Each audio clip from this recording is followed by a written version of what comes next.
The second book of Moses, called Exodus, chapter 1.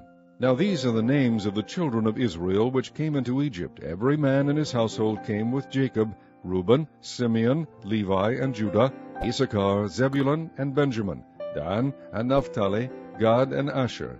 And all the souls that came out of the lions of Jacob were 70 souls, for Joseph was in Egypt already. And Joseph died, and all his brethren, and all that generation.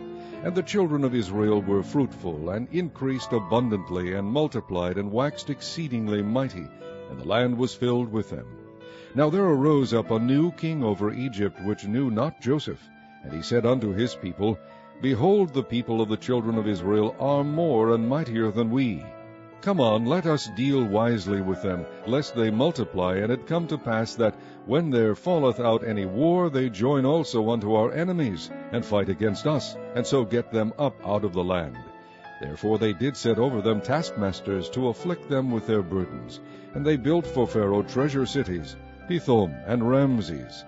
But the more they afflicted them, the more they multiplied and grew, and they were grieved because of the children of Israel. And the Egyptians made the children of Israel to serve with rigor, and they made their lives bitter with hard bondage in mortar and in brick, and in all manner of service in the field. All their service wherein they made them serve was with rigor. And the king of Egypt spake to the Hebrew midwives, of which the name of the one was Shiphrah, and the name of the other Puah. And he said, When ye do the office of a midwife to the Hebrew women, and see them upon the stools, if it be a son, then ye shall kill him, but if it be a daughter, then she shall live. But the midwives feared God, and did not as the king of Egypt commanded them, but saved the men children alive. And the king of Egypt called for the midwives, and said unto them, Why have ye done this thing, and have saved the men children alive? And the midwives said unto Pharaoh, Because the Hebrew women are not as the Egyptian women, for they are lively, and are delivered ere the midwives come in unto them. Therefore God dealt well with the midwives, and the people multiplied, and waxed very mighty. And it came to pass, because the midwives feared God, that he made them houses. And Pharaoh charged all his people, saying, Every son that is born ye shall cast into the river, and every daughter ye shall save alive. Chapter 2. And there went a man of the house of Levi, and took to wife a daughter of Levi. And the woman conceived, and bare a son. And when she saw him that he was a goodly child, she hid him 3 months. And when she could not longer hide him, she took for him an ark of bulrushes, and daubed it with slime, and with pitch, and put the child therein. And she laid it in the flags by the river's brink. And his sister stood afar off, to wit what would be done to him. And the daughter of Pharaoh came down to wash herself at the river, and her maidens walked along by the river's side. And when she saw the ark among the flags, she sent her maid to fetch it. And when she had opened it, she saw the child, and behold, the babe wept. And she had compassion on him, and said, This is one of the Hebrews' children. Then said his sister to Pharaoh's daughter, Shall I go and call to thee a nurse of the Hebrew women, that she may nurse the child for thee? And Pharaoh's daughter said to her, Go. And the maid went and called the child's mother. And Pharaoh's daughter said unto her, Take this child away, and nurse it for me, and I will give thee thy wages. And the woman took the child, and nursed it. And the child grew, and she brought him unto Pharaoh's daughter, and he became her son. And she called his name Moses. And she said, Because I drew him out of the water. And it came to pass in those days, when Moses was grown, that he went out unto his brethren, and looked on their burdens, and he spied an Egyptian smiting an Hebrew, one of his brethren. And he looked this way and that way, and when he saw that there was no man, he slew the Egyptian, and hid him in the sand.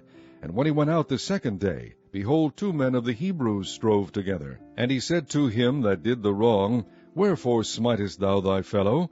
And he said, Who made thee a prince and a judge over us? Intendest thou to kill me, as thou killest the Egyptian? And Moses feared, and said, Surely this thing is known. Now when Pharaoh heard this thing, he sought to slay Moses. But Moses fled from the face of Pharaoh, and dwelt in the land of Midian, and he sat down by a well. Now the priest of Midian had 7 daughters, and they came and drew water, and filled the troughs to water their father's flock. And the shepherds came and drove them away, but Moses stood up and helped them, and watered their flock. And when they came to Reuel their father, he said, How is it that ye are come so soon today? And they said, An Egyptian delivered us out of the hand of the shepherds, and also drew water enough for us, and watered the flock. And he said unto his daughters, And where is he? Why is it that ye have left the man? Call him, that he may eat bread. And Moses was content to dwell with the man. And he gave Moses Zipporah his daughter, and she bare him a son, and he called his name Gershom, for he said, I have been a stranger in a strange land. And it came to pass in process of time that the king of Egypt died, and the children of Israel sighted by reason of the bondage, and they cried, and their cry came up unto God by reason of the bondage. And God heard their groaning, and God remembered his covenant with Abraham, with Isaac, and with Jacob. And God looked upon the children of Israel, and God had respect unto them. Chapter 3. Now Moses kept the flock of Jethro his father-in-law, the priest of Midian, and he led the flock to the backside of the desert, and came to the mountain of God, even to Horeb. And the angel of the Lord appeared unto him in a flame of fire out of the midst of a bush. And he looked, and behold, the bush burned with fire, and the bush was not consumed. And Moses said, I will now turn aside, and see this great sight, why the bush is not burnt. And when the Lord saw that he turned aside to see, God called unto him out of the midst of the bush, and said, Moses, Moses. And he said, Here am I. And he said, Draw not nigh hither, put off thy shoes from off thy feet, for the place whereon thou standest is holy ground. Moreover he said, I am the God of thy father, the God of Abraham, the God of Isaac, and the God of Jacob. And Moses hid his face, for he was afraid to look upon God. And the Lord said, I have surely seen the affliction of my people which are in Egypt, and have heard their cry by reason of their taskmasters, for I know their sorrows. And I am come down to deliver them out of the hand of the Egyptians, and to bring them up out of that land unto a good land, and a large, unto a land flowing with milk and honey, unto the place of the Canaanites, and the Hittites, and the Amorites, and the Perizzites, and the Hivites, and the Jebusites. Now therefore, behold, the cry of the children of Israel is come unto me, and I have also seen the oppression wherewith the Egyptians oppress them. Come now therefore, and I will send thee unto Pharaoh, that thou mayest bring forth my people, the children of Israel, out of Egypt. And Moses said unto God, Who am I, that I should go unto Pharaoh, and that I should bring forth the children of Israel out of Egypt? And he said, Certainly I will be with thee, and this shall be a token unto thee, that I have sent thee. When thou hast brought forth the people out of Egypt, ye shall serve God upon this mountain. And Moses said unto God, Behold, when I come unto the children of Israel, and shall say unto them, The God of your fathers hath sent me unto you, and they shall say to me, What is his name? What shall I say unto them? And God said unto Moses, I am that I am.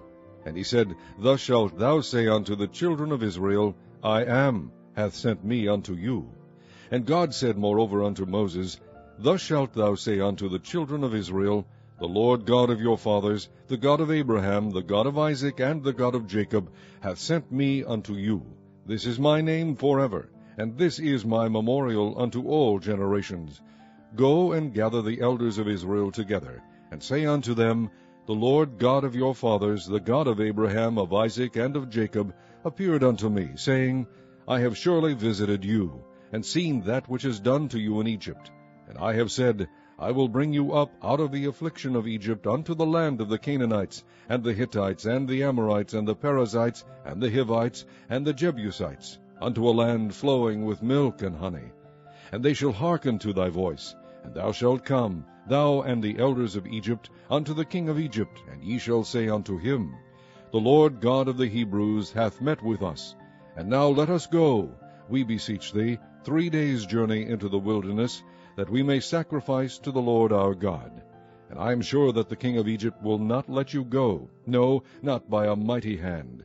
And I will stretch out my hand, and smite Egypt with all my wonders, which I will do in the midst thereof, and after that he will let you go. And I will give this people favor in the sight of the Egyptians. And it shall come to pass that, when ye go, ye shall not go empty. But every woman shall borrow of her neighbor, and of her that sojourneth in her house, jewels of silver, and jewels of gold, and raiment, and ye shall put them upon your sons, and upon your daughters, and ye shall spoil the Egyptians. Chapter 4. And Moses answered and said, But behold, they will not believe me, nor hearken unto my voice, for they will say, The Lord hath not appeared unto thee. And the Lord said unto him, What is that in thine hand? And he said, A rod. And he said, Cast it on the ground. And he cast it on the ground, and it became a serpent, and Moses fled from before it. And the Lord said unto Moses, Put forth thine hand, and take it by the tail. And he put forth his hand, and caught it, and it became a rod in his hand, that they might believe that the Lord God of their fathers, the God of Abraham, the God of Isaac, and the God of Jacob, hath appeared unto thee. And the Lord said furthermore unto him, Put now thine hand into thy bosom. And he put his hand into his bosom, and when he took it out, behold, his hand was leprous as snow. And he said, Put thine hand into thy bosom again. And he put his hand into his bosom again, and plucked it out of his bosom, and behold, it was turned again as his other flesh. And it shall come to pass, if they will not believe thee, neither hearken to the voice of the first sign, that they will believe the voice of the latter sign. And it shall come to pass, if they will not believe also these two signs, neither hearken unto thy voice, that thou shalt take of the water of the river, and pour it upon the dry land. And the water which thou takest out of the river shall become blood upon the dry land. And Moses said unto the Lord, O my Lord, I am not eloquent, neither heretofore, nor since thou hast spoken unto thy servant, but I am slow of speech, and of a slow tongue. And the Lord said unto him, Who hath made man's mouth? Or who maketh the dumb, or deaf, or the seeing, or the blind? Have not I, the Lord? Now therefore go, and I will be with thy mouth, and teach thee what thou shalt say. And he said, O my Lord, send, I pray thee, by the hand of him whom thou wilt send. And the anger of the Lord was kindled against Moses, and he said, Is not Aaron the Levite thy brother? I know that he can speak well. And also, behold, he cometh forth to meet thee, and when he seeth thee, he will be glad in his heart. And thou shalt speak unto him, and put words in his mouth. And I will be with thy mouth, and with his mouth, and will teach you what ye shall do. And he shall be thy spokesman unto the people, and he shall be, even he shall be to thee instead of a mouth, and thou shalt be to him instead of God. And thou shalt take this rod in thine hand, wherewith thou shalt do signs. And Moses went and returned to Jethro his father-in-law, and said unto him, Let me go, I pray thee, and return unto my brethren which are in Egypt, and see whether they be yet alive. And Jethro said to Moses, Go in peace. And the Lord said unto Moses in Midian, Go, return into Egypt, for all the men are dead which sought thy life. And Moses took his wife and his sons, and set them upon an ass, and he returned to the land of Egypt. And Moses took the rod of God in his hand. And the Lord said unto Moses, When thou goest to return into Egypt, see that thou do all those wonders before Pharaoh which I have put in thine hand. But I will harden his heart, that he shall not let the people go. And thou shalt say unto Pharaoh, Thus saith the Lord, Israel is my son, even my firstborn. And I say unto thee, Let my son go, that he may serve me. And if thou refuse to let him go, behold, I will slay thy son, even thy firstborn. And it came to pass by the way in the inn, that the Lord met him, and sought to kill him. Then Zipporah took a sharp stone, and cut off the foreskin of her son, and cast it at his feet, and said, Surely a bloody husband art thou to me. So he let him go. Then she said, A bloody husband thou art, because of the circumcision. And the Lord said to Aaron, Go into the wilderness to meet Moses. And he went and met him in the mount of God, and kissed him. Then Moses told Aaron all the words of the Lord who had sent him, and all the signs which he had commanded him. And Moses and Aaron went and gathered together all the elders of the children of Israel. And Aaron spake all the words which the Lord had spoken unto Moses, and did the signs in the sight of the people. And the people believed. And when they heard that the Lord had visited the children of Israel, and that he had looked upon their affliction, then they bowed their heads and worshipped. Chapter 5. And after Moses and Aaron went in and told Pharaoh, Thus saith the Lord God of Israel, Let my people go, that they may hold a feast unto me in the wilderness. And Pharaoh said, Who is the Lord, that I should obey his voice to let Israel go? I know not the Lord, neither will I let Israel go. And they said, The God of the Hebrews hath met with us. Let us go, we pray thee, 3 days' journey into the desert, and sacrifice unto the Lord our God, lest he fall upon us with pestilence, or with the sword. And the king of Egypt said unto them, Wherefore do ye, Moses and Aaron, let the people from their works get you unto your burdens? And Pharaoh said, Behold, the people of the land now are many, and ye make them rest from their burdens. And Pharaoh commanded the same day the taskmasters of the people and their officers, saying, Ye shall no more give the people straw to make brick, as heretofore. Let them go and gather straw for themselves. And the tale of the bricks which they did make heretofore ye shall lay upon them. Ye shall not diminish aught thereof, for they be idle. Therefore they cry, saying, Let us go and sacrifice to our God. Let there be more work be laid upon the men, that they may labor therein, and let them not regard vain words. And the taskmasters of the people went out, and their officers, and they spake to the people, saying, Thus saith Pharaoh, I will not give you straw. Go ye, get you straw where ye can find it, yet not aught of your work shall be diminished. So the people were scattered abroad throughout the land of Egypt, to gather stubble instead of straw. And the taskmasters hasted them, saying, Fulfill your works, your daily tasks, as when there was straw. And the officers of the children of Israel, which Pharaoh's taskmasters had set over them, were beaten, and demanded, Wherefore have ye not fulfilled your task in making brick both yesterday and today, as heretofore? Then the officers of the children of Israel came and cried unto Pharaoh, saying, Wherefore dealest thou thus with thy servants? There is no straw given unto thy servants, and they say to us, Make brick. And behold, thy servants are beaten, but the fault is in thine own people. But he said, Ye are idle, ye are idle. Therefore ye say, Let us go and do sacrifice to the Lord. Go therefore now and work, for there shall no straw be given you, yet shall ye deliver the tale of bricks. And the officers of the children of Israel did see that they were in evil case, after it was said, Ye shall not minish aught from your bricks of your daily task. And they met Moses and Aaron, who stood in the way, as they came forth from Pharaoh. And they said unto them, The Lord look upon you, and judge, because ye have made our savour to be abhorred in the eyes of Pharaoh, and in the eyes of his servants, to put a sword in their hand to slay us. And Moses returned unto the Lord, and said, Lord, wherefore hast thou so evil entreated this people? Why is it that thou hast sent me? For since I came to Pharaoh to speak in thy name, he hath done evil to this people, neither hast thou delivered thy people at all. Chapter 6. Then the Lord said unto Moses, Now shalt thou see what I will do to Pharaoh. For with a strong hand shall he let them go, and with a strong hand shall he drive them out of his land. And God spake unto Moses, and said unto him, I am the Lord. And I appeared unto Abraham, unto Isaac, and unto Jacob, by the name of God Almighty. But by my name, Jehovah, was I not known to them. And I have also established my covenant with them, to give them the land of Canaan, the land of their pilgrimage, wherein they were strangers. And I have also heard the groaning of the children of Israel, whom the Egyptians keep in bondage, and I have remembered my covenant. Wherefore say unto the children of Israel, I am the Lord, and I will bring you out from under the burdens of the Egyptians, and I will rid you out of their bondage, and I will redeem you with a stretched out arm, and with great judgments. And I will take you to me for a people, and I will be to you a God. And ye shall know that I am the Lord your God, which bringeth you out from under the burdens of the Egyptians.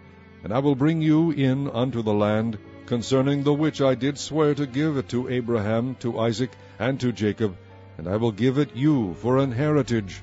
I am the Lord. And Moses spake so unto the children of Israel, but they hearkened not unto Moses for anguish of spirit, and for cruel bondage. And the Lord spake unto Moses, saying, Go in, speak unto Pharaoh king of Egypt, that he let the children of Israel go out of his land.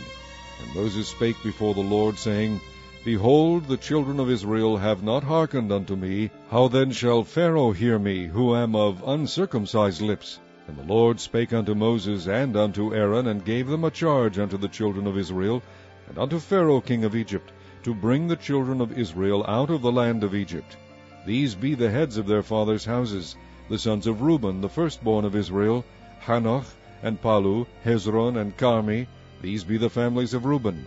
And the sons of Simeon, Jemuel, and Jamin, and Ohad, and Jachin, and Zohar, and Shaul, the son of a Canaanitish woman. These are the families of Simeon. And these are the names of the sons of Levi according to their generations, Gershon, and Kohath, and Merari. And the years of the life of Levi were 137 years. The sons of Gershon, Libni, and Shimei, according to their families. And the sons of Kohath, Amram, and Ishar, and Hebron, and Uzziel. And the years of the life of Kohath were 133 years. And the sons of Merari, Mahali, and Mushi. These are the families of Levi according to their generations. And Amram took him Jochebed, his father's sister, to wife, and she bare him Aaron and Moses. And the years of the life of Amram were 137 years. And the sons of Ishar, Korah, and Nepheg, and Zichri. And the sons of Uzziel, Mishael, and Elzaphan, and Zithri. And Aaron took him Elisheba, daughter of Aminadab, sister of Naashon, to wife. And she bare him Nadab, and Abihu, Eleazar, and Ithamar. And the sons of Korah, Asir, and Elkanah, and Abiasaph. These are the families of the Korhites. And Eleazar, Aaron's son, took him one of the daughters of Putiel to wife, and she bare him Phinehas. These are the heads of the fathers of the Levites according to their families. These are that Aaron and Moses, to whom the Lord said, Bring out the children of Israel from the land of Egypt according to their armies. These are they which spake to Pharaoh king of Egypt, to bring out the children of Israel from Egypt. These are that Moses and Aaron. And it came to pass on the day when the Lord spake unto Moses in the land of Egypt, that the Lord spake unto Moses, saying, I am the Lord. Speak thou unto Pharaoh king of Egypt all that I say unto thee. And Moses said before the Lord, Behold, I am of uncircumcised lips, and how shall Pharaoh hearken unto me? Chapter 7. And the Lord said unto Moses, See, I have made thee a god to Pharaoh, and Aaron thy brother shall be thy prophet. Thou shalt speak all that I command thee, and Aaron thy brother shall speak unto Pharaoh, that he send the children of Israel out of his land. And I will harden Pharaoh's heart, and multiply my signs and my wonders in the land of Egypt. But Pharaoh shall not hearken unto you, that I may lay my hand upon Egypt, and bring forth mine armies, and my people the children of Israel, out of the land of Egypt by great judgments. And the Egyptians shall know that I am the Lord, when I stretch forth mine hand upon Egypt, and bring out the children of Israel from among them.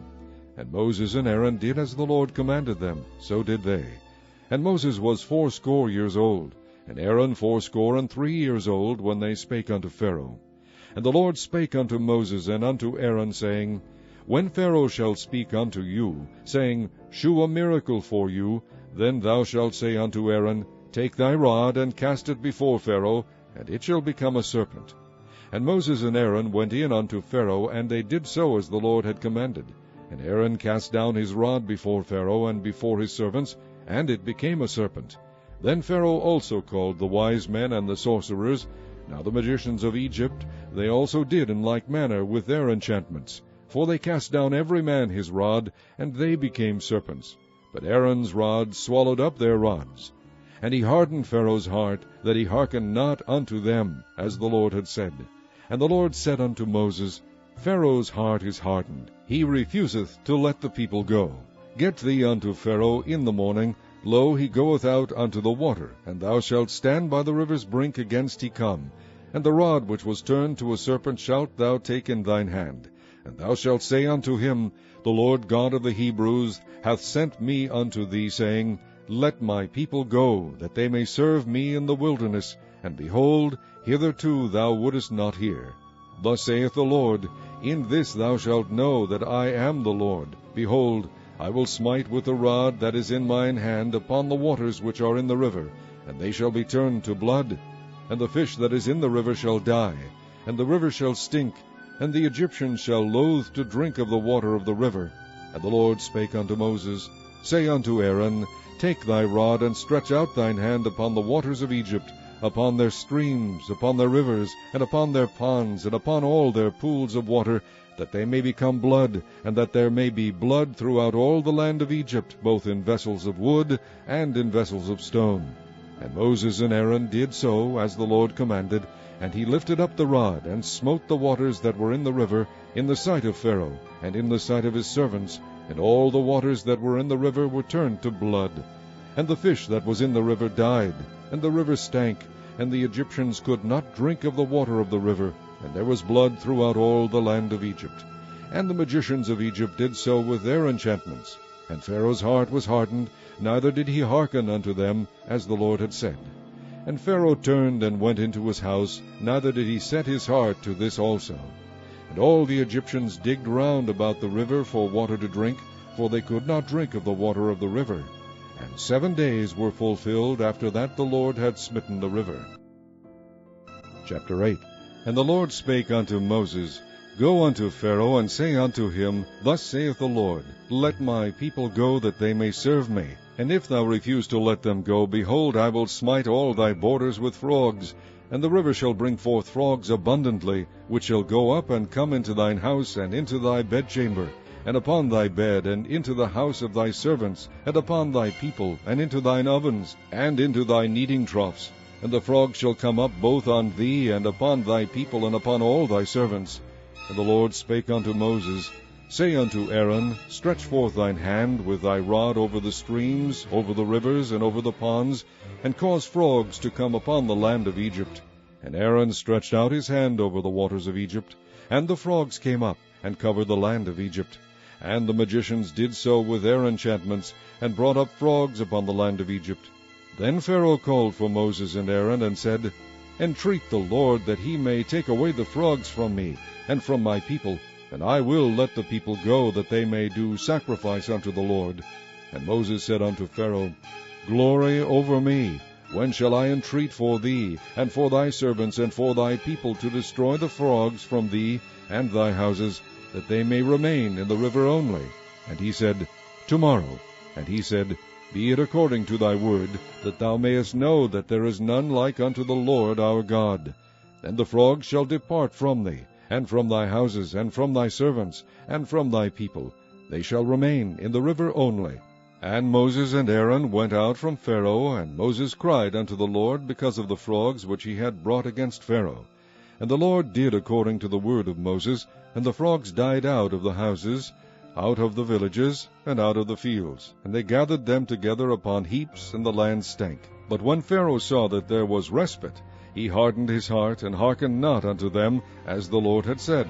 And the Lord said unto Moses, Say unto Aaron, Stretch out thy rod, and smite the dust of the land, that it may become lice throughout all the land of Egypt. And they did so. For Aaron stretched out his hand with his rod, and smote the dust of the earth, and it became lice in man and in beast. All the dust of the land became lice throughout all the land of Egypt. And the magicians did so with their enchantments to bring forth lice. But they could not. So there were lice upon man and upon beast. Then the magicians said unto Pharaoh, This is the finger of God. And Pharaoh's heart was hardened, and he hearkened not unto them, as the Lord had said. And the Lord said unto Moses, Rise up early in the morning, and stand before Pharaoh. Lo, he cometh forth to the water, and say unto him, Thus saith the Lord, Let my people go, that they may serve me.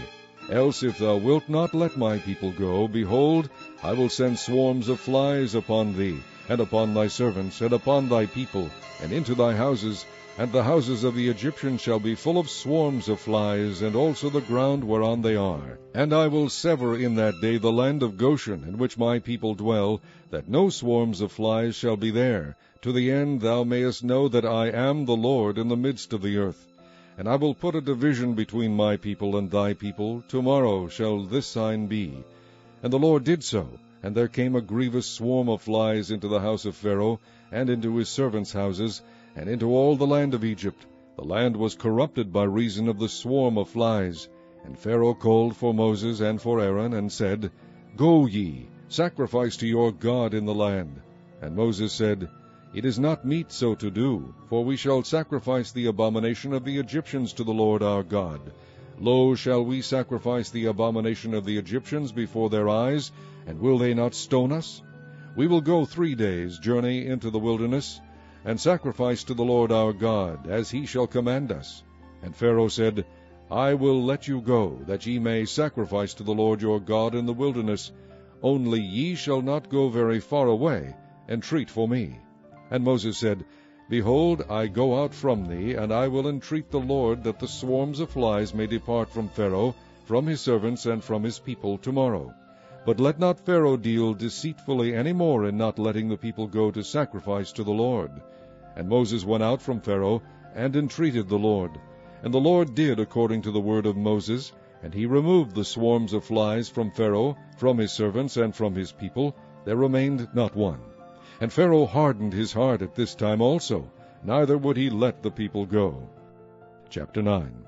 Then the Lord said unto Moses, Go in unto Pharaoh, and tell him, Thus saith the Lord God of the Hebrews, Let my people go, that they may serve me. For if thou refuse to let them go, and wilt hold them still, behold, the hand of the Lord is upon thy cattle which is in the field, upon the horses, upon the asses, upon the camels, upon the oxen, and upon the sheep. There shall be a very grievous murrain. And the Lord shall sever between the cattle of Israel and the cattle of Egypt, and there shall nothing die of all that is the children's of Israel. And the Lord appointed a set time, saying, Tomorrow the Lord shall do this thing in the land.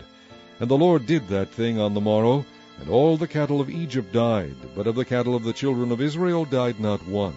And Pharaoh sent, and behold, there was not one of the cattle of the Israelites dead. And the heart of Pharaoh was hardened, and he did not let the people go. And the Lord said unto Moses and unto Aaron, Take to you handfuls of ashes of the furnace, and let Moses sprinkle it toward the heaven in the sight of Pharaoh, and it shall become small dust in all the land of Egypt, and shall be a boil breaking forth with blains upon man and upon beast throughout all the land of Egypt. And they took ashes of the furnace, and stood before Pharaoh, and Moses sprinkled it up toward heaven, and it became a boil breaking forth with blains upon man and upon beast. And the magicians could not stand before Moses because of the boils, for the boil was upon the magicians, and upon all the Egyptians. And the Lord hardened the heart of Pharaoh, and he hearkened not unto them, as the Lord had spoken unto Moses. And the Lord said unto Moses, Rise up early in the morning, and stand before Pharaoh, and say unto him, Thus saith the Lord God of the Hebrews, Let my people go, that they may serve me. For I will at this time send all my plagues upon thine heart, and upon thy servants, and upon thy people, that thou mayest know that there is none like me in all the earth. For now I will stretch out my hand, that I may smite thee and thy people with pestilence, and thou shalt be cut off from the earth. And in very deed for this cause have I raised thee up, for to shew in thee my power, and that my name may be declared throughout all the earth. As yet exaltest thou thyself against my people, that thou wilt not let them go. Behold, tomorrow about this time I will cause it to rain a very grievous hail, such as hath not been in Egypt since the foundation thereof even until now. Send therefore now, and gather thy cattle, and all that thou hast in the field, for upon every man and beast which shall be found in the field, and shall not be brought home, the hail shall come down upon them, and they shall die. He that feared the word of the Lord among the servants of Pharaoh made his servants and his cattle flee into the houses. And he that regarded not the word of the Lord left his servants and his cattle in the field. And the Lord said unto Moses, Stretch forth thine hand toward heaven, that there may be hail in all the land of Egypt, upon man, and upon beast, and upon every herb of the field, throughout the land of Egypt. And Moses stretched forth his rod toward heaven, and the Lord sent thunder and hail, and the fire ran along upon the ground, and the Lord rained hail upon the land of Egypt. So there was hail, and fire mingled with the hail, very grievous, such as there was none like it in all the land of Egypt since it became a nation. And the hail smote throughout all the land of Egypt all that was in the field, both man and beast. And the hail smote every herb of the field, and brake every tree of the field. Only in the land of Goshen, where the children of Israel were, was there no hail. And Pharaoh sent and called for Moses and Aaron, and said unto them, I have sinned this time. The Lord is righteous, and I and my people are wicked. Entreat the Lord, for it is enough, that there be no more mighty thunderings and hail, and I will let you go, and ye shall stay no longer. And Moses said unto him, As soon as I am gone out of the city, I will spread abroad my hands unto the Lord, and the thunder shall cease, neither shall there be any more hail, that thou mayest know how that the earth is the Lord's. But as for thee and thy servants, I know that ye will not yet fear the Lord God. And the flax and the barley were smitten, for the barley was in the ear, and the flax was bold. But the wheat and the rye were not smitten, for they were not grown up. And Moses went out of the city from Pharaoh, and spread abroad his hands unto the Lord, and the thunders and hail ceased, and the rain was not poured upon the earth. When Pharaoh saw that the rain and the hail and the thunders were ceased, he sinned yet more, and hardened his heart, he and his servants. And the heart of Pharaoh was hardened, neither would he let the children of Israel go, as the Lord had spoken by Moses. Chapter 10.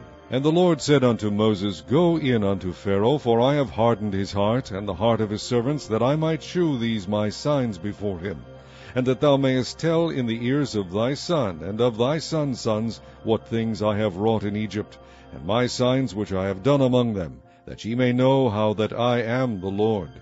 And Moses and Aaron came in unto Pharaoh, and said unto him, Thus saith the Lord God of the Hebrews, How long wilt thou refuse to humble thyself before me? Let my people go, that they may serve me. Else if thou refuse to let my people go, behold, tomorrow will I bring the locusts into thy coast, and they shall cover the face of the earth, that one cannot be able to see the earth, and they shall eat the residue of that which is escaped, which remaineth unto you from the hail, and shall eat every tree which groweth for you out of the field. And they shall fill thy houses, and the houses of all thy servants, and the houses of all the Egyptians, which neither thy fathers nor thy fathers' fathers have seen, since the day that they were upon the earth unto this day. And he turned himself and went out from Pharaoh. And Pharaoh's servants said unto him, How long shall this man be a snare unto us? Let the men go, that they may serve the Lord their God. Knowest thou not yet that Egypt is destroyed? And Moses and Aaron were brought again unto Pharaoh, and he said unto them, Go, serve the Lord your God. But who are they that shall go? And Moses said, We will go with our young and with our old, with our sons and with our daughters, with our flocks and with our herds we will go, for we must hold a feast unto the Lord. And he said unto them, Let the Lord be so with you, as I will let you go, and your little ones, look to it, for evil is before you. Not so. Go now ye that are men, and serve the Lord, for that ye did desire. And they were driven out from Pharaoh's presence. And the Lord said unto Moses, Stretch out thine hand over the land of Egypt for the locusts, that they may come up upon the land of Egypt, and eat every herb of the land, even all that the hail hath left. And Moses stretched forth his rod over the land of Egypt, and the Lord brought an east wind upon the land all that day, and all that night, and when it was morning, the east wind brought the locusts. And the locusts went up over all the land of Egypt, and rested in all the coasts of Egypt. Very grievous were they. Before them there were no such locusts as they, neither after them shall be such. For they covered the face of the whole earth, so that the land was darkened. And they did eat every herb of the land, and all the fruit of the trees which the hail had left. And there remained not any green thing in the trees, or in the herbs of the field, through all the land of Egypt. Then Pharaoh called for Moses and Aaron in haste, and he said, I have sinned against the Lord your God, and against you. Now therefore forgive, I pray thee, my sin only this once, and entreat the Lord your God, that he may take away from me this death only. And he went out from Pharaoh, and entreated the Lord. And the Lord turned a mighty strong west wind, which took away the locusts, and cast them into the Red Sea. There remained not one locust in all the coasts of Egypt. But the Lord hardened Pharaoh's heart, so that he would not let the children of Israel go. And the Lord said unto Moses, Stretch out thine hand toward heaven, that there may be darkness over the land of Egypt, even darkness which may be felt. And Moses stretched forth his hand toward heaven, and there was a thick darkness in all the land of Egypt 3 days. They saw not one another, neither rose any from his place for 3 days. But all the children of Israel had light in their dwellings. And Pharaoh called unto Moses, and said, Go ye, serve the Lord. Only let your flocks and your herds be stayed, let your little ones also go with you. And Moses said, Thou must give us also sacrifices and burnt offerings, that we may sacrifice unto the Lord our God. Our cattle also shall go with us. There shall not be an hoof be left behind. For thereof must we take to serve the Lord our God, and we know not with what we must serve the Lord until we come thither. But the Lord hardened Pharaoh's heart, and he would not let them go. And Pharaoh said unto him, Get thee from me, take heed to thyself, see my face no more, for in that day thou seest my face, thou shalt die. And Moses said, Thou hast spoken well, I will see thy face again no more. Chapter 11. And the Lord said unto Moses, Yet will I bring one plague more upon Pharaoh and upon Egypt. Afterwards he will let you go hence. When he shall let you go, he shall surely thrust you out hence altogether. Speak now in the ears of the people, and let every man borrow of his neighbor, and every woman of her neighbor, jewels of silver and jewels of gold. And the Lord gave the people favor in the sight of the Egyptians. Moreover, the man Moses was very great in the land of Egypt, in the sight of Pharaoh's servants, and in the sight of the people. And Moses said, Thus saith the Lord, About midnight will I go out into the midst of Egypt, and all the firstborn in the land of Egypt shall die, from the firstborn of Pharaoh that sitteth upon his throne, even unto the firstborn of the maidservant that is behind the mill, and all the firstborn of beasts. And there shall be a great cry throughout all the land of Egypt, such as there was none like it, nor shall be like it any more. But against any of the children of Israel shall not a dog move his tongue, against man or beast, that ye may know how that the Lord doth put a difference between the Egyptians and Israel. And all these thy servants shall come down unto me, and bow down themselves unto me, saying, Get thee out, and all the people that follow thee. And after that I will go out. And he went out from Pharaoh in a great anger. And the Lord said unto Moses, Pharaoh shall not hearken unto you, that my wonders may be multiplied in the land of Egypt. And Moses and Aaron did all these wonders before Pharaoh, and the Lord hardened Pharaoh's heart, so that he would not let the children of Israel go out of his land. Chapter 12. And the Lord spake unto Moses and Aaron in the land of Egypt, saying, This month shall be unto you the beginning of months. It shall be the first month of the year to you. Speak ye unto all the congregation of Israel, saying, In the 10th day of this month they shall take to them every man a lamb, according to the house of their fathers, a lamb for an house. And if the household be too little for the lamb, let him and his neighbor next unto his house take it according to the number of the souls. Every man according to his eating shall make your count for the lamb. Your lamb shall be without blemish. A male of the first year, ye shall take it out from the sheep, or from the goats, and ye shall keep it up until the 14th day of the same month. And the whole assembly of the congregation of Israel shall kill it in the evening. And they shall take of the blood, and strike it on the 2 side posts, and on the upper door post of the houses wherein they shall eat it. And they shall eat the flesh in that night, roast with fire, and unleavened bread, and with bitter herbs they shall eat it. Eat not of it raw, nor sodden at all with water, but roast with fire, his head with his legs, and with the purtenance thereof. And ye shall let nothing of it remain until the morning, and that which remaineth of it until the morning ye shall burn with fire. And thus shall ye eat of it, with your loins girded, your shoes on your feet, and your staff in your hand, and ye shall eat it in haste. It is the Lord's Passover. For I will pass through the land of Egypt this night, and will smite all the firstborn in the land of Egypt, both man and beast, and against all the gods of Egypt I will execute judgment. I am the Lord. And the blood shall be to you for a token upon the houses where ye are. And when I see the blood I will pass over you, and the plague shall not be upon you to destroy you, when I smite the land of Egypt. And this day shall be unto you for a memorial, and ye shall keep it a feast to the Lord throughout your generations. Ye shall keep it a feast by an ordinance forever. 7 days shall ye eat unleavened bread. Even the first day ye shall put away leaven out of your houses. For whosoever eateth leavened bread from the first day until the 7th day, that soul shall be cut off from Israel. And in the first day there shall be an holy convocation, and in the 7th day there shall be an holy convocation to you. No manner of work shall be done in them, save that which every man must eat, that only may be done of you. And ye shall observe the feast of unleavened bread, for in this selfsame day have I brought your armies out of the land of Egypt. Therefore shall ye observe this day in your generations by an ordinance forever. In the 1st month, on the 14th day of the month at even, ye shall eat unleavened bread, until the 21st day of the month at even. 7 days shall there be no leaven found in your houses. For whosoever eateth that which is leavened, even that soul shall be cut off from the congregation of Israel, whether he be a stranger or born in the land.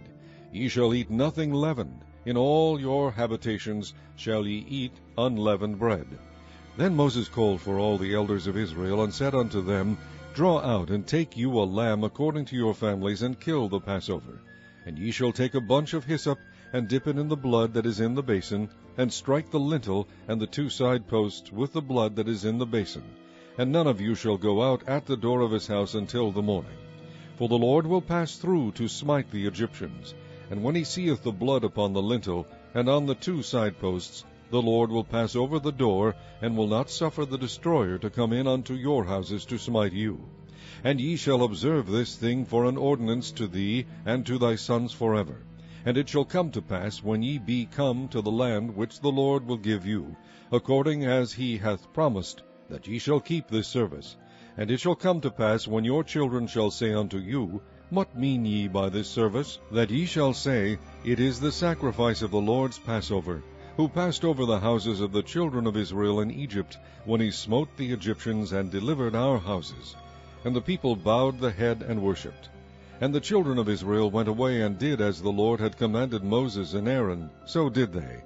And it came to pass, that at midnight the Lord smote all the firstborn in the land of Egypt, from the firstborn of Pharaoh that sat on his throne, unto the firstborn of the captive that was in the dungeon, and all the firstborn of cattle. And Pharaoh rose up in the night, he and all his servants, and all the Egyptians, and there was a great cry in Egypt, for there was not a house where there was not one dead. And he called for Moses and Aaron by night, and said, Rise up, and get you forth from among my people, both ye and the children of Israel, and go, serve the Lord, as ye have said. Also take your flocks and your herds, as ye have said, and be gone, and bless me also. And the Egyptians were urgent upon the people, that they might send them out of the land in haste, for they said, We be all dead men. And the people took their dough before it was leavened, their kneading troughs being bound up in their clothes upon their shoulders. And the children of Israel did according to the word of Moses, and they borrowed of the Egyptians jewels of silver, and jewels of gold, and raiment. And the Lord gave the people favor in the sight of the Egyptians, so that they lent unto them such things as they required. And they spoiled the Egyptians. And the children of Israel journeyed from Ramses to Succoth, about 600,000 on foot that were men, beside children. And a mixed multitude went up also with them, and flocks and herds, even very much cattle. And they baked unleavened cakes of the dough which they brought forth out of Egypt, for it was not leavened, because they were thrust out of Egypt, and could not tarry, neither had they prepared for themselves any victual. Now the sojourning of the children of Israel who dwelt in Egypt was 430 years. And it came to pass at the end of the 430 years, even the selfsame day it came to pass, that all the hosts of the Lord went out from the land of Egypt. It is a night to be much observed unto the Lord for bringing them out from the land of Egypt. This is that night of the Lord to be observed of all the children of Israel in their generations. And the Lord said unto Moses and Aaron, This is the ordinance of the Passover. There shall no stranger eat thereof, but every man's servant that is bought for money, when thou hast circumcised him, then shall he eat thereof. A foreigner and an hired servant shall not eat thereof. In one house shall it be eaten. Thou shalt not carry forth aught of the fresh abroad out of the house, neither shall ye break a bone thereof. All the congregation of Israel shall keep it. And when a stranger shall sojourn with thee, and will keep the Passover to the Lord, let all his males be circumcised, and then let him come near and keep it. And he shall be as one that is born in the land, for no uncircumcised person shall eat thereof. One law shall be to him that is homeborn, and unto the stranger that sojourneth among you. Thus did all the children of Israel, as the Lord commanded Moses and Aaron, so did they. And it came to pass, the selfsame day, that the Lord did bring the children of Israel out of the land of Egypt by their armies. Chapter 13. And the Lord spake unto Moses, saying, Sanctify unto me all the firstborn, whatsoever openeth the womb among the children of Israel, both of man and of beast, it is mine. And Moses said unto the people, Remember this day, in which ye came out from Egypt, out of the house of bondage. For by strength of hand the Lord brought you out from this place. There shall no leavened bread be eaten. This day came ye out in the month Abib. And it shall be, when the Lord shall bring thee into the land of the Canaanites, and the Hittites, and the Amorites, and the Hivites, and the Jebusites, which he sware unto thy fathers to give thee, a land flowing with milk and honey, that thou shalt keep this service in this month. 7 days thou shalt eat unleavened bread, and in the 7th day shall be a feast to the Lord. Unleavened bread shall be eaten 7 days, and there shall no leavened bread be seen with thee, neither shall there be leaven seen with thee in all thy quarters. And thou shalt shew thy son in that day, saying, This is done because of that which the Lord did unto me when I came forth out of Egypt. And it shall be for a sign unto thee upon thine hand, and for a memorial between thine eyes, that the Lord's law may be in thy mouth. For with a strong hand hath the Lord brought thee out of Egypt. Thou shalt therefore keep this ordinance in his season from year to year. And it shall be, when the Lord shall bring thee into the land of the Canaanites, as he sware unto thee and to thy fathers, and shall give it thee, that thou shalt set apart unto the Lord all that openeth the matrix, and every firstling that cometh of a beast which thou hast. The male shall be the Lord's. And every firstling of an ass thou shalt redeem with a lamb. And if thou wilt not redeem it, then thou shalt break his neck, and all the firstborn of man among thy children shalt thou redeem. And it shall be, when thy son asketh thee in time to come, saying, What is this? That thou shalt say unto him, By strength of hand the Lord brought us out from Egypt, from the house of bondage. And it came to pass, when Pharaoh would hardly let us go, that the Lord slew all the firstborn in the land of Egypt, both the firstborn of man and the firstborn of beast. Therefore I sacrifice to the Lord all that openeth the matrix, being males, but all the firstborn of my children I redeem. And it shall be for a token upon thine hand, and for frontlets between thine eyes, for by strength of hand the Lord brought us forth out of Egypt. And it came to pass, when Pharaoh had let the people go, that God led them not through the way of the land of the Philistines, although that was near. For God said, Lest peradventure the people repent when they see war, and they return to Egypt. But God led the people about through the way of the wilderness of the Red Sea, and the children of Israel went up harnessed out of the land of Egypt. And Moses took the bones of Joseph with him, for he had straitly sworn the children of Israel, saying, God will surely visit you, and ye shall carry up my bones away hence with you. And they took their journey from Succoth, and encamped in Etham, in the edge of the wilderness. And the Lord went before them by day in a pillar of a cloud, to lead them the way, and by night in a pillar of fire, to give them light, to go by day and night. He took not away the pillar of the cloud by day, nor the pillar of fire by night, from before the people. Chapter 14. And the Lord spake unto Moses, saying, Speak unto the children of Israel, that they turn and encamp before Pihahiroth, between Migdol and the sea, over against Baal-zephon. Before it shall ye encamp by the sea. For Pharaoh will say of the children of Israel, They are entangled in the land, the wilderness hath shut them in. And I will harden Pharaoh's heart, that he shall follow after them. And I will be honored upon Pharaoh, and upon all his host, that the Egyptians may know that I am the Lord. And they did so. And it was told the king of Egypt that the people fled, and the heart of Pharaoh and of his servants was turned against the people, and they said, Why have we done this, that we have let Israel go from serving us? And he made ready his chariot, and took his people with him. And he took 600 chosen chariots, and all the chariots of Egypt, and captains over every one of them. And the Lord hardened the heart of Pharaoh king of Egypt, and he pursued after the children of Israel. And the children of Israel went out with an high hand. But the Egyptians pursued after them, all the horses and chariots of Pharaoh, and his horsemen, and his army, and overtook them, encamping by the sea, beside Pihahiroth, before Baal-zephon. And when Pharaoh drew nigh, the children of Israel lifted up their eyes, and behold, the Egyptians marched after them, and they were sore afraid. And the children of Israel cried out unto the Lord, and they said unto Moses, Because there were no graves in Egypt, hast thou taken us away to die in the wilderness?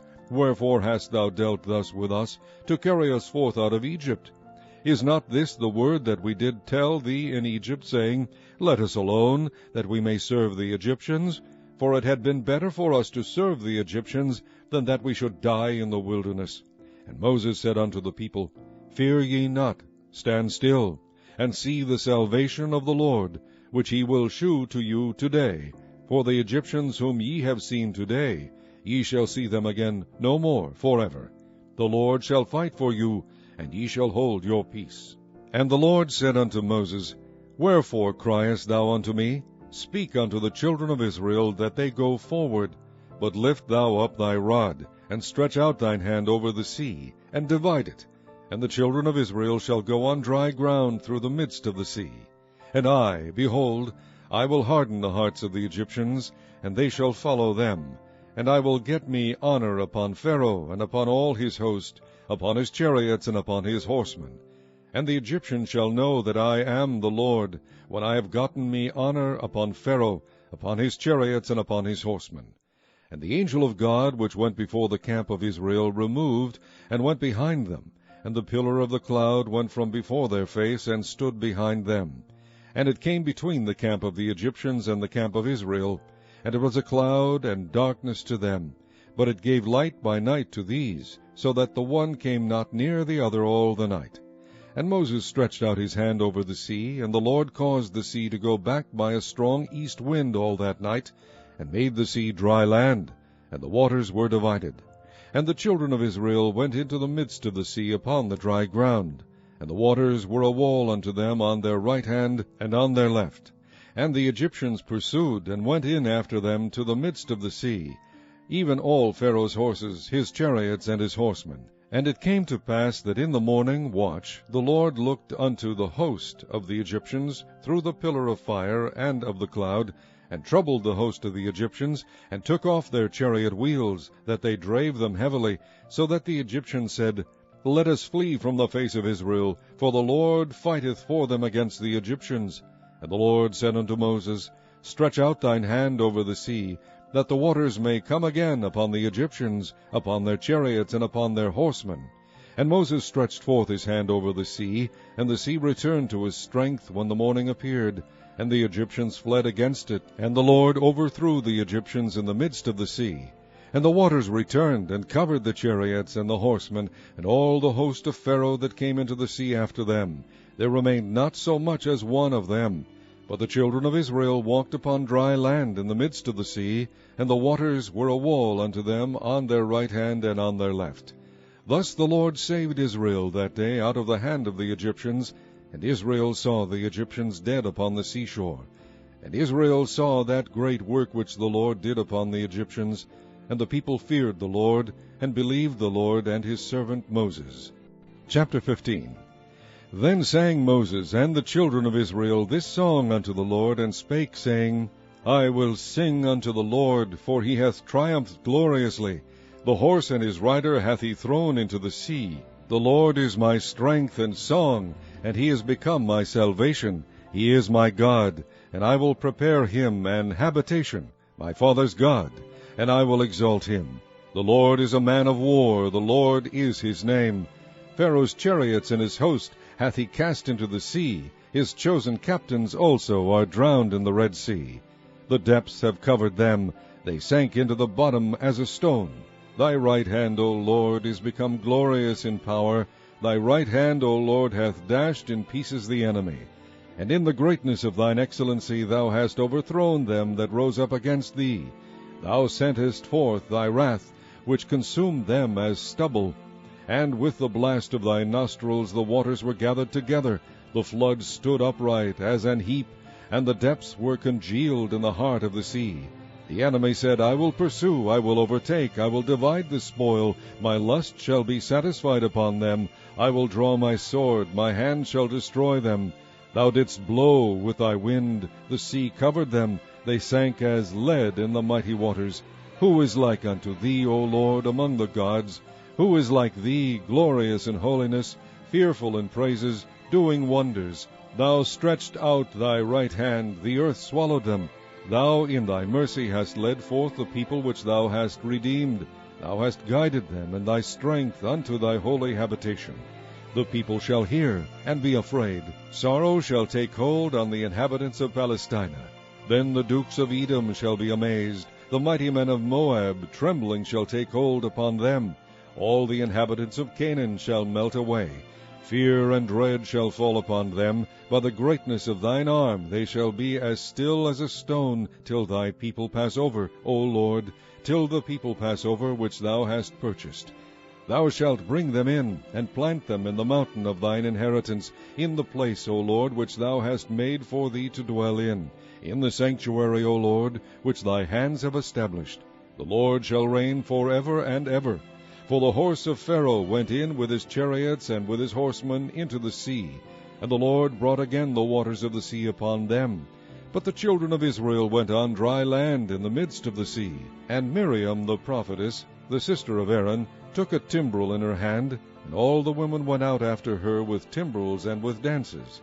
And Miriam answered them, Sing ye to the Lord, for he hath triumphed gloriously. The horse and his rider hath he thrown into the sea. So Moses brought Israel from the Red Sea, and they went out into the wilderness of Shur. And they went 3 days in the wilderness, and found no water. And when they came to Marah, they could not drink of the waters of Marah, for they were bitter. Therefore the name of it was called Marah. And the people murmured against Moses, saying, What shall we drink? And he cried unto the Lord, and the Lord shewed him a tree, which when he had cast into the waters were made sweet. There he made for them a statute and an ordinance, and there he proved them, and said, If thou wilt diligently hearken to the voice of the Lord thy God, and wilt do that which is right in his sight, and wilt give ear to his commandments, and keep all his statutes, I will put none of these diseases upon thee, which I have brought upon the Egyptians, for I am the Lord that healeth thee. And they came to Elim, where were 12 wells of water, and 70 palm trees, and they encamped there by the waters. Chapter 16. And they took their journey from Elim, and all the congregation of the children of Israel came unto the wilderness of Sin, which is between Elim and Sinai, on the 15th day of the 2nd month after their departing out of the land of Egypt. And the whole congregation of the children of Israel murmured against Moses and Aaron in the wilderness. And the children of Israel said unto them, Would to God we had died by the hand of the Lord in the land of Egypt, when we sat by the flesh pots, and when we did eat bread to the full, for ye have brought us forth into this wilderness to kill this whole assembly with hunger. Then said the Lord unto Moses, Behold, I will rain bread from heaven for you, and the people shall go out and gather a certain rate every day, that I may prove them whether they will walk in my law or no. And it shall come to pass that on the 6th day they shall prepare that which they bring in, and it shall be twice as much as they gather daily. And Moses and Aaron said unto all the children of Israel, At even, then ye shall know that the Lord hath brought you out from the land of Egypt. And in the morning, then ye shall see the glory of the Lord, for that he heareth your murmurings against the Lord. And what are we, that ye murmur against us? And Moses said, This shall be, when the Lord shall give you in the evening flesh to eat, and in the morning bread to the full, for that the Lord heareth your murmurings which ye murmur against him. And what are we? Your murmurings are not against us, but against the Lord. And Moses spake unto Aaron, Say unto all the congregation of the children of Israel, Come near before the Lord, for he hath heard your murmurings.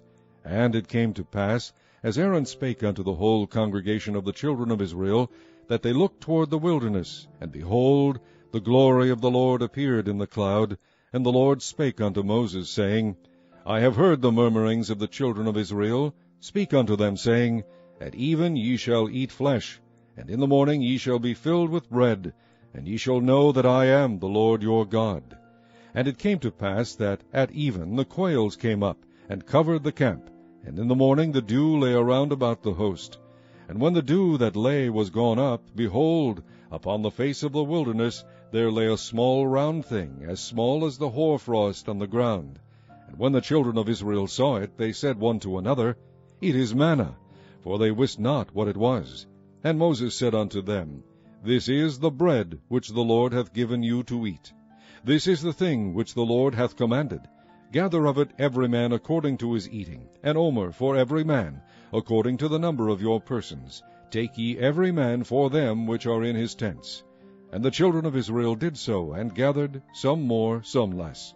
And when they did meet it with an omer, he that gathered much had nothing over, and he that gathered little had no lack.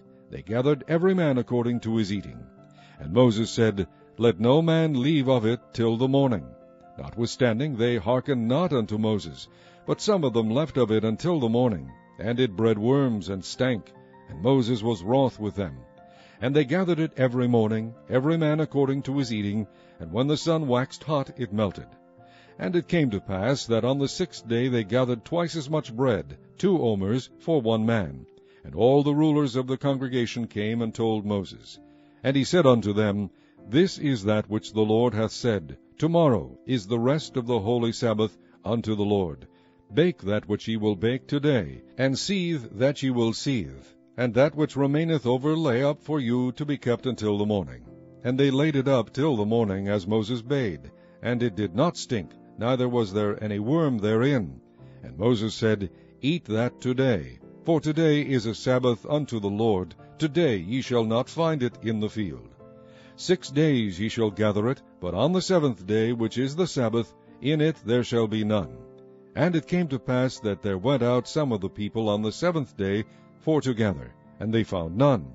And the Lord said unto Moses, How long refuse ye to keep my commandments and my laws? See, for that the Lord hath given you the Sabbath, therefore he giveth you on the 6th day the bread of 2 days. Abide ye every man in his place, let no man go out of his place on the 7th day. So the people rested on the 7th day. And the house of Israel called the name thereof manna, and it was like coriander seed, white, and the taste of it was like wafers made with honey. And Moses said, This is the thing which the Lord commandeth.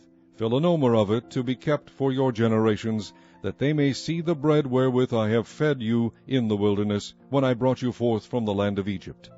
And Moses said unto Aaron, Take a pot, and put an omer full of manna therein, and lay it up before the Lord to be kept for your generations.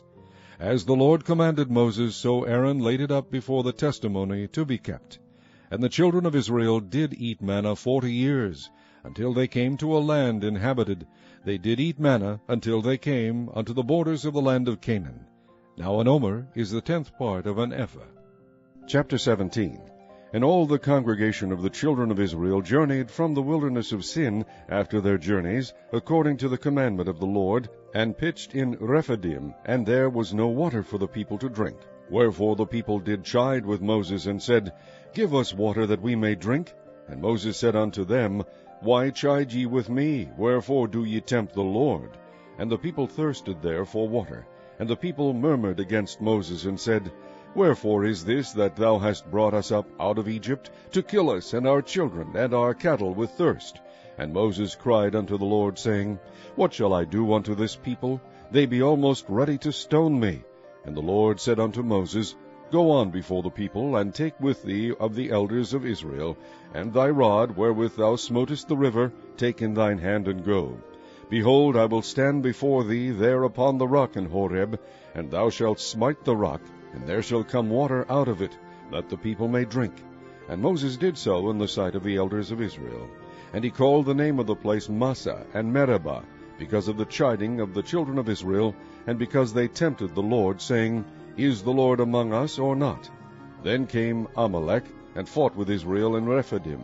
And Moses said unto Joshua, Choose us out men, and go out, fight with Amalek tomorrow. I will stand on the top of the hill with the rod of God in mine hand.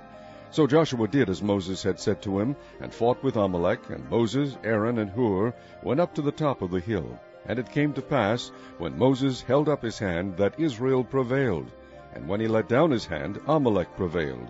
But Moses' hands were heavy, and they took a stone, and put it under him, and he sat thereon. And Aaron and Hur stayed up his hands, the one on the one side, and the other on the other side, and his hands were steady until the going down of the sun. And Joshua discomfited Amalek and his people with the edge of the sword. And the Lord said unto Moses, Write this for a memorial in a book, and rehearse it in the ears of Joshua, for I will utterly put out the remembrance of Amalek from under heaven. And Moses built an altar, and called the name of it Jehovah Nissi. For he said, Because the Lord has sworn that the Lord will have war with Amalek from generation to generation. Chapter 18.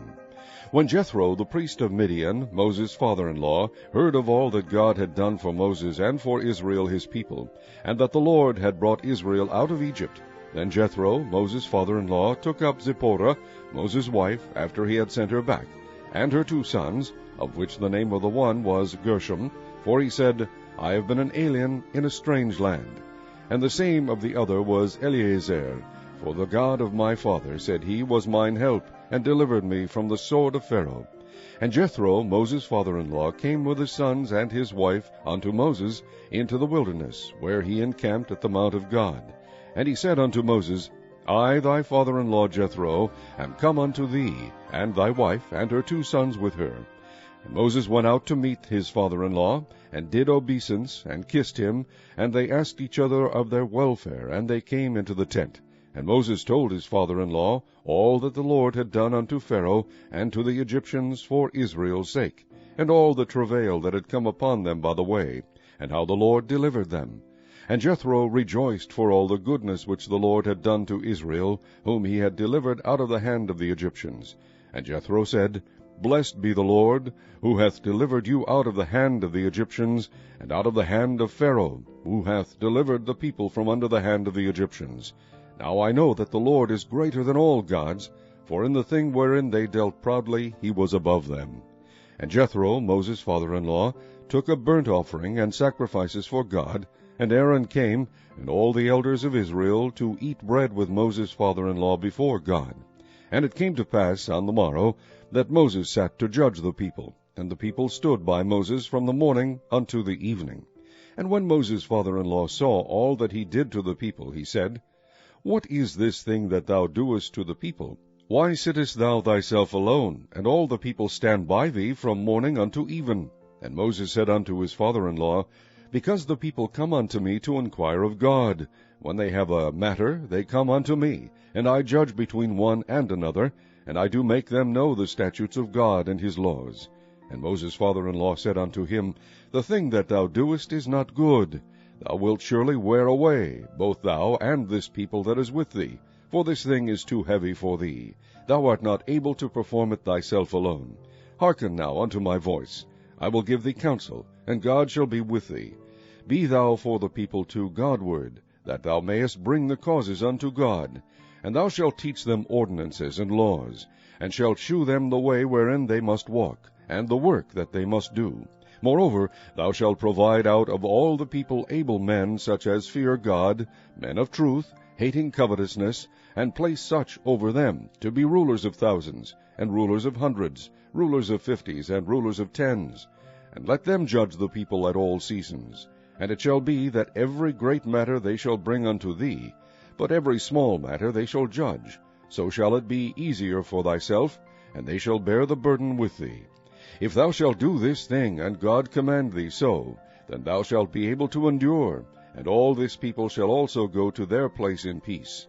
So Moses hearkened to the voice of his father-in-law, and did all that he had said. And Moses chose able men out of all Israel, and made them heads over the people, rulers of thousands, rulers of hundreds, rulers of 50s, and rulers of 10s. And they judged the people at all seasons. The hard causes they brought unto Moses, but every small matter they judged themselves. And Moses let his father-in-law depart, and he went his way into his own land. Chapter 19.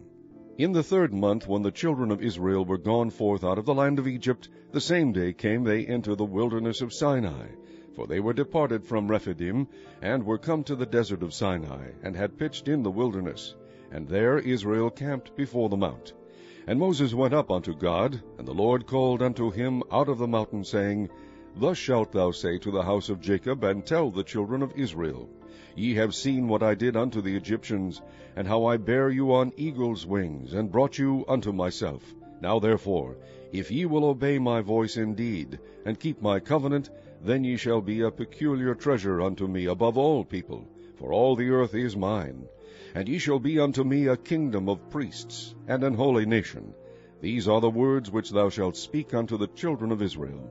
And Moses came and called for the elders of the people, and laid before their faces all these words which the Lord commanded him.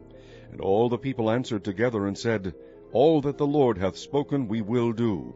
And Moses returned the words of the people unto the Lord. And the Lord said unto Moses, Lo, I come unto thee in a thick cloud, that the people may hear when I speak with thee, and believe thee forever. And Moses told the words of the people unto the Lord. And the Lord said unto Moses, Go unto the people, and sanctify them today and tomorrow, and let them wash their clothes, and be ready against the third day. For the third day the Lord will come down in the sight of all the people upon Mount Sinai. And thou shalt set bounds unto the people round about, saying, Take heed to yourselves that ye go not up into the mount, or touch the border of it. Whosoever toucheth the mount shall be surely put to death. There shall not an hand touch it, but he shall surely be stoned, or shot through. Whether it be beast or man, it shall not live. When the trumpet soundeth long, they shall come up to the mount. And Moses went down from the mount unto the people, and sanctified the people, and they washed their clothes. And he said unto the people, Be ready against the third day, come not at your wives. And it came to pass on the third day in the morning, that there were thunders and lightnings, and a thick cloud upon the mount, and the voice of the trumpet exceeding loud, so that all the people that was in the camp trembled. And Moses brought forth the people out of the camp to meet with God, and they stood at the nether part of the mount. And Mount Sinai was altogether on a smoke, because the Lord descended upon it in fire, and the smoke thereof ascended as the smoke of a furnace, and the whole mount quaked greatly. And when the voice of the trumpet sounded long, and waxed louder and louder, Moses spake, and God answered him by a voice. And the Lord came down upon Mount Sinai, on the top of the mount. And the Lord called Moses up to the top of the mount, and Moses went up. And the Lord said unto Moses, Go down, charge the people, lest they break through unto the Lord to gaze, and many of them perish. And let the priests also, which come near to the Lord, sanctify themselves, lest the Lord break forth upon them. And Moses said unto the Lord, The people cannot come up to Mount Sinai, for thou chargest us, saying, Set bounds about the mount, and sanctify it. And the Lord said unto him, Away, get thee down, and thou shalt come up, thou and Aaron with thee. But let not the priests and the people break through to come up unto the Lord, lest he break forth upon them. So Moses went down unto the people, and spake unto them. Chapter 20. And God spake all these words, saying, I am the Lord thy God, which have brought thee out of the land of Egypt, out of the house of bondage. Thou shalt have no other gods before me. Thou shalt not make unto thee any graven image, or any likeness of anything that is in heaven above, or that is in the earth beneath, or that is in the water under the earth. Thou shalt not bow down thyself to them, nor serve them. For I, the Lord thy God, am a jealous God, visiting the iniquity of the fathers upon the children unto the third and fourth generation of them that hate me, and shewing mercy unto thousands of them that love me, and keep my commandments. Thou shalt not take the name of the Lord thy God in vain, for the Lord will not hold him guiltless that taketh his name in vain. Remember the Sabbath day, to keep it holy. 6 days shalt thou labor, and do all thy work. But the seventh day is the Sabbath of the Lord thy God. In it thou shalt not do any work, thou, nor thy son, nor thy daughter, thy manservant, nor thy maidservant, nor thy cattle, nor thy stranger that is within thy gates. For in 6 days the Lord made heaven and earth, the sea, and all that in them is, and rested the seventh day. Wherefore the Lord blessed the Sabbath day, and hallowed it. Honor thy father and thy mother, that thy days may be long upon the land which the Lord thy God giveth thee. Thou shalt not kill. Thou shalt not commit adultery. Thou shalt not steal. Thou shalt not bear false witness against thy neighbor. Thou shalt not covet thy neighbor's house. Thou shalt not covet thy neighbor's wife, nor his manservant, nor his maidservant, nor his ox, nor his ass, nor anything that is thy neighbor's. And all the people saw the thunderings, and the lightnings, and the noise of the trumpet, and the mountain smoking. And when the people saw it, they removed, and stood afar off. And they said unto Moses, Speak thou with us, and we will hear. But let not God speak with us, lest we die. And Moses said unto the people, Fear not, for God is come to prove you, and that his fear may be before your faces, that ye sin not. And the people stood afar off, and Moses drew near unto the thick darkness where God was. And the Lord said unto Moses, Thus thou shalt say unto the children of Israel, Ye have seen that I have talked with you from heaven. Ye shall not make with me gods of silver, neither shall ye make unto you gods of gold. An altar of earth thou shalt make unto me, and shalt sacrifice thereon thy burnt offerings, and thy peace offerings, thy sheep and thine oxen. In all places where I record my name I will come unto thee, and I will bless thee.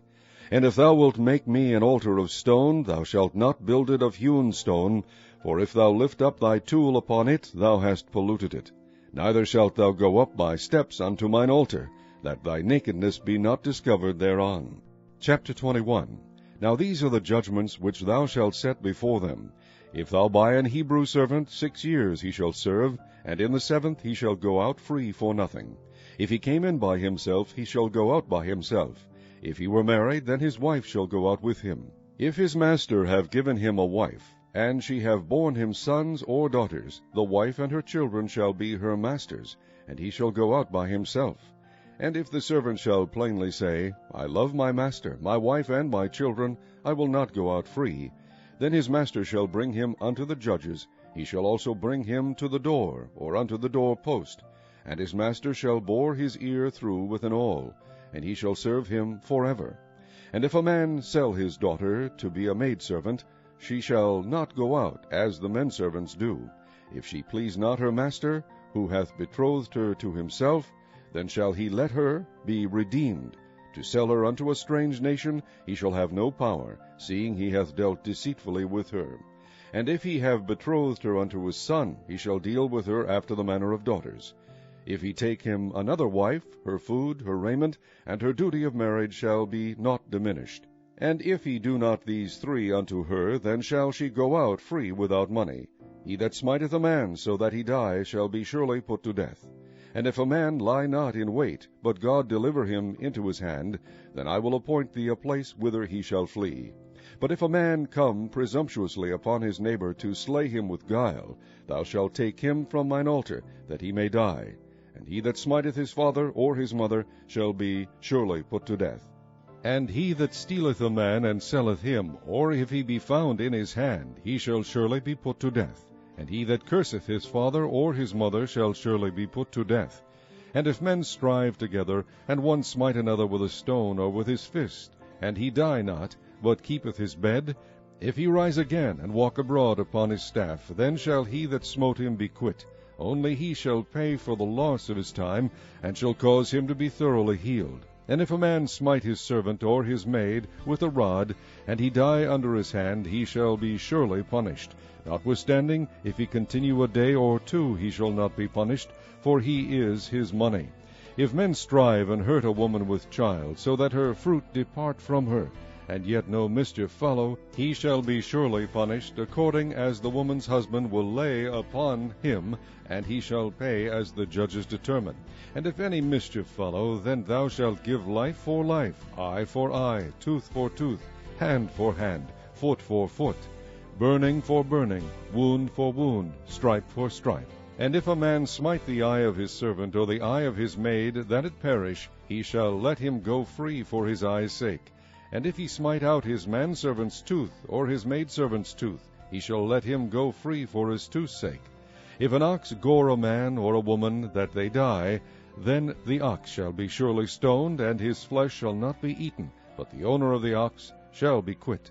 But if the ox were wont to push with his horn in time past, and it hath been testified to his owner, and he hath not kept him in, but that he hath killed a man or a woman, the ox shall be stoned, and his owner also shall be put to death.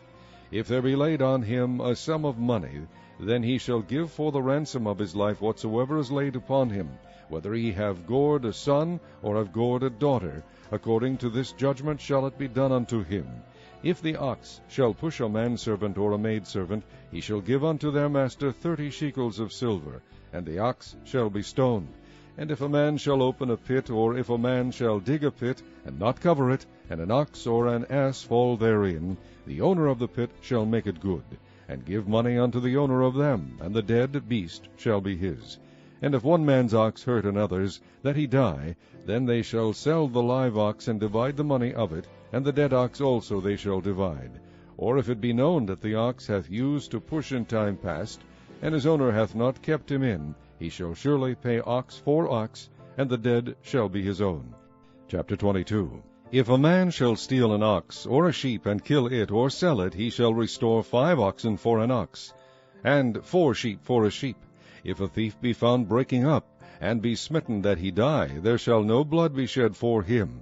If the sun be risen upon him, there shall be blood shed for him, for he should make full restitution. If he have nothing, then he shall be sold for his theft. If the theft be certainly found in his hand alive, whether it be ox or ass or sheep, he shall restore double.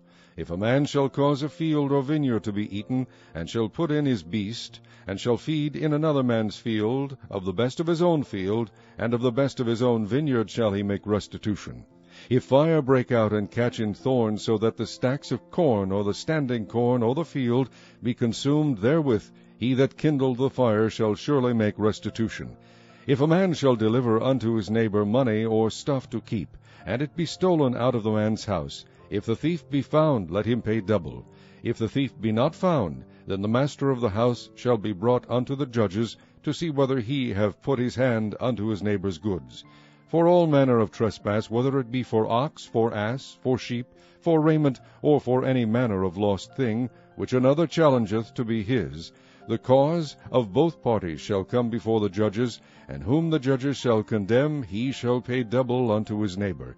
If a man deliver unto his neighbor an ass, or an ox, or a sheep, or any beast to keep, and it die, or be hurt, or driven away, no man seeing it, then shall an oath of the Lord be between them both, that he hath not put his hand unto his neighbor's goods, and the owner of it shall accept thereof, and he shall not make it good.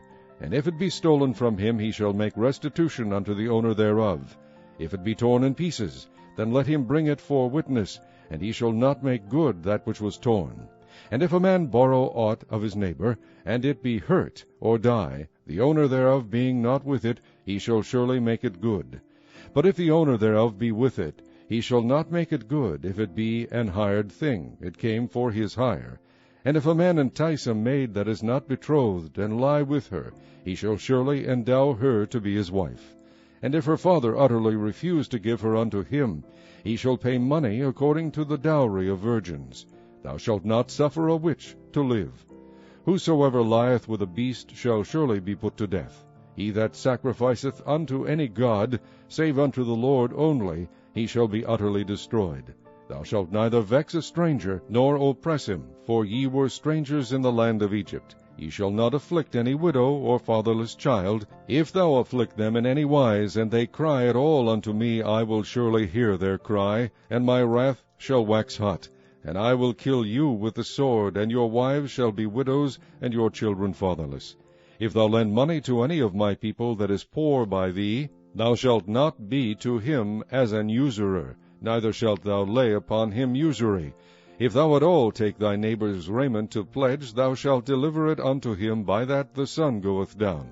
For that is his covering only. It is his raiment for his skin, wherein shall he sleep.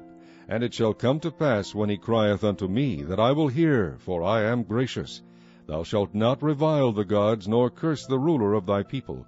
Thou shalt not delay to offer the first of thy ripe fruits, and of thy liquors, the firstborn of thy sons shalt thou give unto me.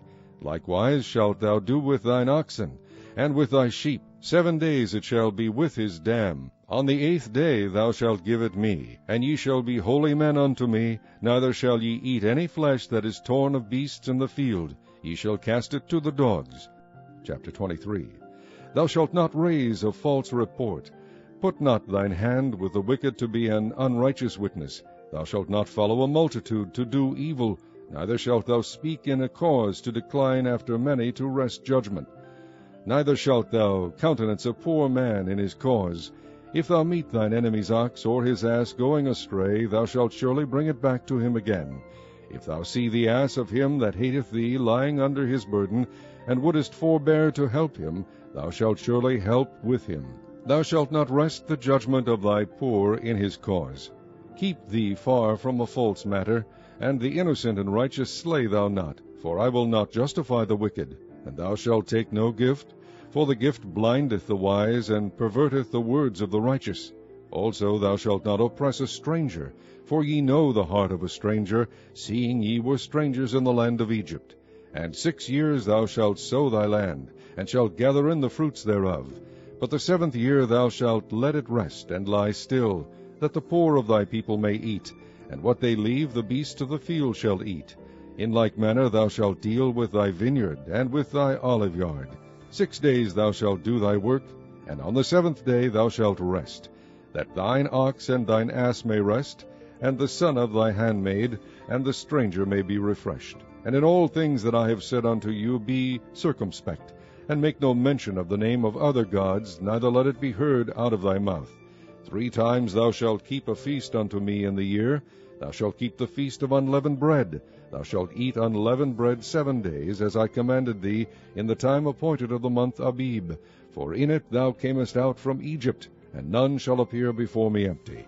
And the feast of harvest, the firstfruits of thy labors, which thou hast sown in the field, and the feast of ingathering, which is in the end of the year, when thou hast gathered in thy labors out of the field. 3 times in the year all thy male shall appear before the Lord God. Thou shalt not offer the blood of my sacrifice with leavened bread, neither shall the fat of my sacrifice remain until the morning. The first of the firstfruits of thy land thou shalt bring into the house of the Lord thy God. Thou shalt not seethe the kid in his mother's milk. Behold, I send an angel before thee, to keep thee in the way, and to bring thee into the place which I have prepared. Beware of him, and obey his voice. Provoke him not, for he will not pardon your transgressions, for my name is in him. But if thou shalt indeed obey his voice, and do all that I speak, then I will be an enemy unto thine enemies, and an adversary unto thine adversaries. For mine angel shall go before thee, and bring thee unto the Amorites, and the Hittites, and the Perizzites, and the Canaanites, the Hivites, and the Jebusites, and I will cut them off. Thou shalt not bow down to their gods, nor serve them, nor do after their works, but thou shalt utterly overthrow them, and quite break down their images. And ye shall serve the Lord your God, and he shall bless thy bread and thy water, and I will take sickness away from the midst of thee. There shall nothing cast their young, nor be barren in thy land. The number of thy days I will fulfill. I will send my fear before thee, and will destroy all the people to whom thou shalt come, and I will make all thine enemies turn their backs unto thee. And I will send hornets before thee, which shall drive out the Hivite, the Canaanite, and the Hittite from before thee. I will not drive them out from before thee in 1 year, lest the land become desolate, and the beasts of the field multiply against thee. By little and little I will drive them out from before thee, until thou be increased, and inherit the land. And I will set thy bounds from the Red Sea even unto the sea of the Philistines, and from the desert unto the river. For I will deliver the inhabitants of the land into your hand, and thou shalt drive them out before thee. Thou shalt make no covenant with them, nor with their gods. They shall not dwell in thy land, lest they make thee sin against me. For if thou serve their gods, it will surely be a snare unto thee. Chapter 24. And he said unto Moses, Come up unto the Lord, thou and Aaron, Nadab, and Abihu, and 70 of the elders of Israel, and worship ye afar off. And Moses alone shall come near the Lord, but they shall not come nigh, neither shall the people go up with him. And Moses came and told the people all the words of the Lord, and all the judgments. And all the people answered with one voice, and said, All the words which the Lord hath said will we do. And Moses wrote all the words of the Lord, and rose up early in the morning, and builded an altar under the hill, and 12 pillars according to the 12 tribes of Israel. And he sent young men of the children of Israel, which offered burnt offerings, and sacrificed peace offerings of oxen unto the Lord. And Moses took half of the blood, and put it in basins, and half of the blood he sprinkled on the altar. And he took the book of the covenant, and read in the audience of the people, and they said, All that the Lord hath said will we do, and be obedient. And Moses took the blood, and sprinkled it on the people, and said, Behold the blood of the covenant which the Lord hath made with you concerning all these words. Then went up Moses and Aaron, Nadab and Abihu, and 70 of the elders of Israel. And they saw the God of Israel, and there was under his feet as it were a paved work of a sapphire stone, and as it were the body of heaven in his clearness. And upon the nobles of the children of Israel he laid not his hand. Also they saw God, and did eat and drink. And the Lord said unto Moses, Come up to me into the mount, and be there. And I will give thee tables of stone, and a law, and commandments which I have written, that thou mayest teach them. And Moses rose up, and his minister Joshua, and Moses went up into the mount of God. And he said unto the elders, Tarry ye here for us until we come again unto you. And behold, Aaron and Hur are with you. If any man have any matters to do, let him come unto them. And Moses went up into the mount, and a cloud covered the mount. And the glory of the Lord abode upon Mount Sinai, and the cloud covered it 6 days. And the 7th day he called unto Moses out of the midst of the cloud. And the sight of the glory of the Lord was like devouring fire on the top of the mount in the eyes of the children of Israel. And Moses went into the midst of the cloud, and gat him up into the mount. And Moses was in the mount 40 days and 40 nights. Chapter 25. And the Lord spake unto Moses, saying, Speak unto the children of Israel, that they bring me an offering. Of every man that giveth it willingly with his heart ye shall take my offering. And this is the offering which ye shall take of them, gold, and silver, and brass, and blue, and purple, and scarlet, and fine linen, and goat's hair, and ram skins dyed red, and badger skins, and shittim wood, oil for the light, spices for anointing oil, and for sweet incense, onyx stones, and stones to be set in the ephod and in the breastplate. And let them make me a sanctuary, that I may dwell among them. According to all that I shew thee, after the pattern of the tabernacle, and the pattern of all the instruments thereof, even so shall ye make it. And they shall make an ark of shittim wood, 2 cubits and a half shall be the length thereof, and a cubit and a half the breadth thereof, and a cubit and a half the height thereof. And thou shalt overlay it with pure gold, within and without shalt thou overlay it, and shalt make upon it a crown of gold round about. And thou shalt cast 4 rings of gold for it, and put them in the 4 corners thereof. And 2 rings shall be in the one side of it, and 2 rings in the other side of it. And thou shalt make staves of shittim wood, and overlay them with gold. And thou shalt put the staves into the rings by the sides of the ark, that the ark may be borne with them. The staves shall be in the rings of the ark, they shall not be taken from it. And thou shalt put into the ark the testimony which I shall give thee. And thou shalt make a mercy seat of pure gold. 2 cubits and a half shall be the length thereof, and a cubit and a half the breadth thereof. And thou shalt make 2 cherubims of gold, of beaten work shalt thou make them, in the 2 ends of the mercy seat. And make 1 cherub on the one end, and the other cherub on the other end. Even of the mercy seat shall ye make the cherubims on the 2 ends thereof. And the cherubims shall stretch forth their wings on high, covering the mercy seat with their wings. And their faces shall look one to another, toward the mercy seat shall the faces of the cherubims be. And thou shalt put the mercy seat above upon the ark. And in the ark thou shalt put the testimony that I shall give thee. And there I will meet with thee, and I will commune with thee from above the mercy seat, from between the 2 cherubims which are upon the ark of the testimony, of all things which I will give thee in commandment unto the children of Israel. Thou shalt also make a table of shittim wood. 2 cubits shall be the length thereof, and a cubit the breadth thereof, and a cubit and a half the height thereof. And thou shalt overlay it with pure gold, and make thereto a crown of gold round about. And thou shalt make unto it a border of an handbreadth round about. And thou shalt make a golden crown to the border thereof round about. And thou shalt make for it 4 rings of gold, and put the rings in the 4 corners that are on the 4 feet thereof. Over against the border shall the rings be for places of the staves to bear the table. And thou shalt make the staves of shittim wood, and overlay them with gold, that the table may be borne with them. And thou shalt make the dishes thereof, and spoons thereof, and covers thereof, and bowls thereof, to cover withal. Of pure gold shalt thou make them. And thou shalt set upon the table shewbread before me alway. And thou shalt make a candlestick of pure gold, of beaten work shall the candlestick be made. His shaft, and his branches, his bowls, his knobs, and his flowers shall be of the same. And 6 branches shall come out of the sides of it, 3 branches of the candlestick out of the one side, and 3 branches of the candlestick out of the other side. 3 bowls made like unto almonds, with a knop and a flower in one branch, and 3 bowls made like almonds in the other branch, with a knop and a flower. So in the 6 branches that come out of the candlestick. And in the candlestick shall be 4 bowls made like unto almonds, with their knops and their flowers. And there shall be a knop under 2 branches of the same, and a knop under 2 branches of the same, and a knop under 2 branches of the same, according to the 6 branches that proceed out of the candlestick.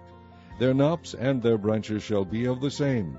All it shall be one beaten work of pure gold. And thou shalt make the 7 lamps thereof, and they shall light the lamps thereof, that they may give light over against it. And the tongs thereof and the snuff dishes thereof shall be of pure gold. Of a talent of pure gold shall he make it, with all these vessels. And look that thou make them after their pattern, which was shewed thee in the mount. Chapter 26. Moreover, thou shalt make the tabernacle with 10 curtains of fine twined linen, and blue and purple and scarlet, with cherubims of cunning work shalt thou make them. The length of 1 curtain shall be 28 cubits, and the breadth of 1 curtain 4 cubits, and every one of the curtains shall have 1 measure. The 5 curtains shall be coupled together one to another, and other 5 curtains shall be coupled one to another. And thou shalt make loops of blue upon the edge of the 1 curtain from the selve edge in the coupling, and likewise shalt thou make in the uttermost edge of another curtain in the coupling of the 2nd. 50 loops shalt thou make in the 1 curtain, and 50 loops shalt thou make in the edge of the curtain that is in the coupling of the 2nd, that the loops may take hold one of another. And thou shalt make 50 taches of gold, and couple the curtains together with the taches, and it shall be 1 tabernacle. And thou shalt make curtains of goat's hair to be a covering upon the tabernacle. 11 curtains shalt thou make. The length of 1 curtain shall be 30 cubits, and the breadth of 1 curtain 4 cubits, and the 11 curtains shall be all of 1 measure. And thou shalt couple 5 curtains by themselves, and 6 curtains by themselves, and shalt double the 6th curtain in the forefront of the tabernacle.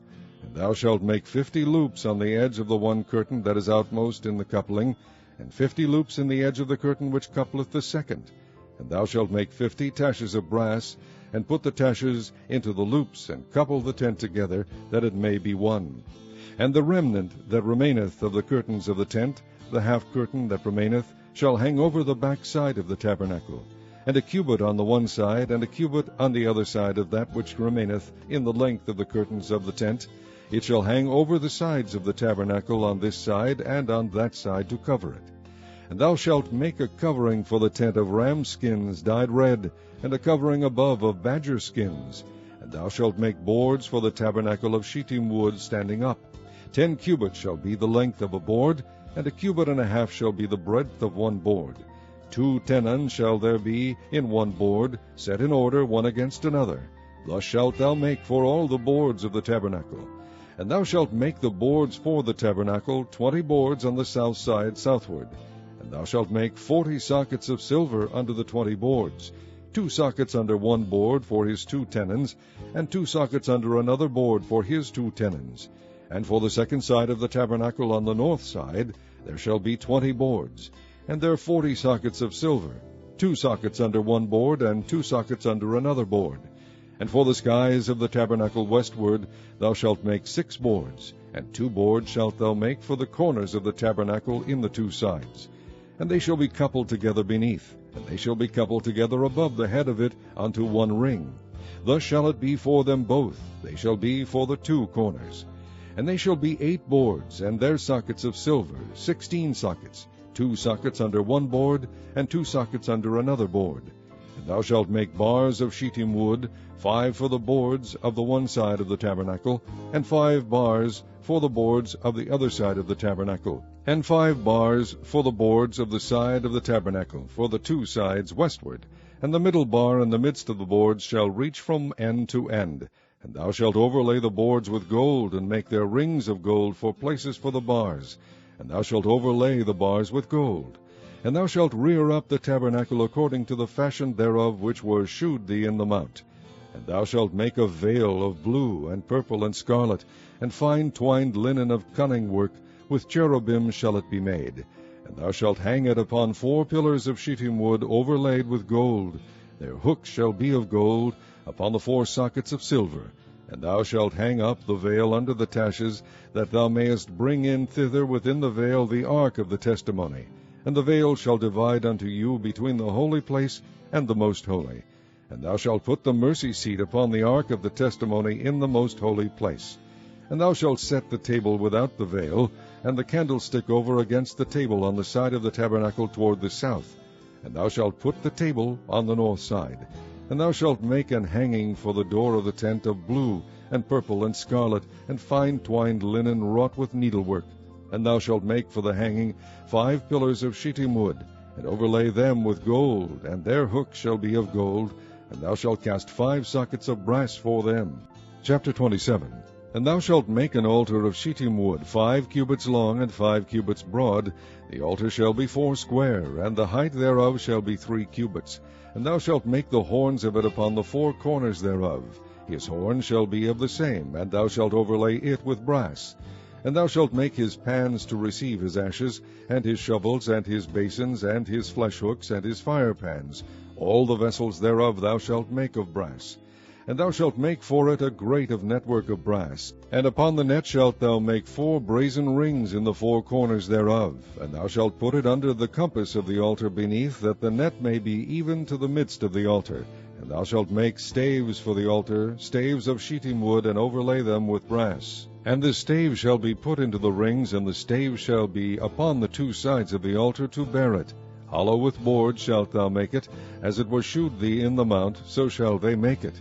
And thou shalt make the court of the tabernacle for the south side. Southward there shall be hangings for the court of fine twined linen of 100 cubits long for one side. And the 20 pillars thereof, and their 20 sockets, shall be of brass. The hooks of the pillars and their fillets shall be of silver. And likewise for the north side in length there shall be hangings of 100 cubits long. And his 20 pillars and their 20 sockets of brass, the hooks of the pillars and their fillets of silver. And for the breadth of the court on the west side shall be hangings of 50 cubits, their pillars 10, and their sockets 10. And the breadth of the court on the east side eastward shall be 50 cubits. The hangings of one side of the gate shall be 15 cubits, their pillars 3, and their sockets 3. And on the other side shall be hangings 15 cubits, their pillars 3, and their sockets 3.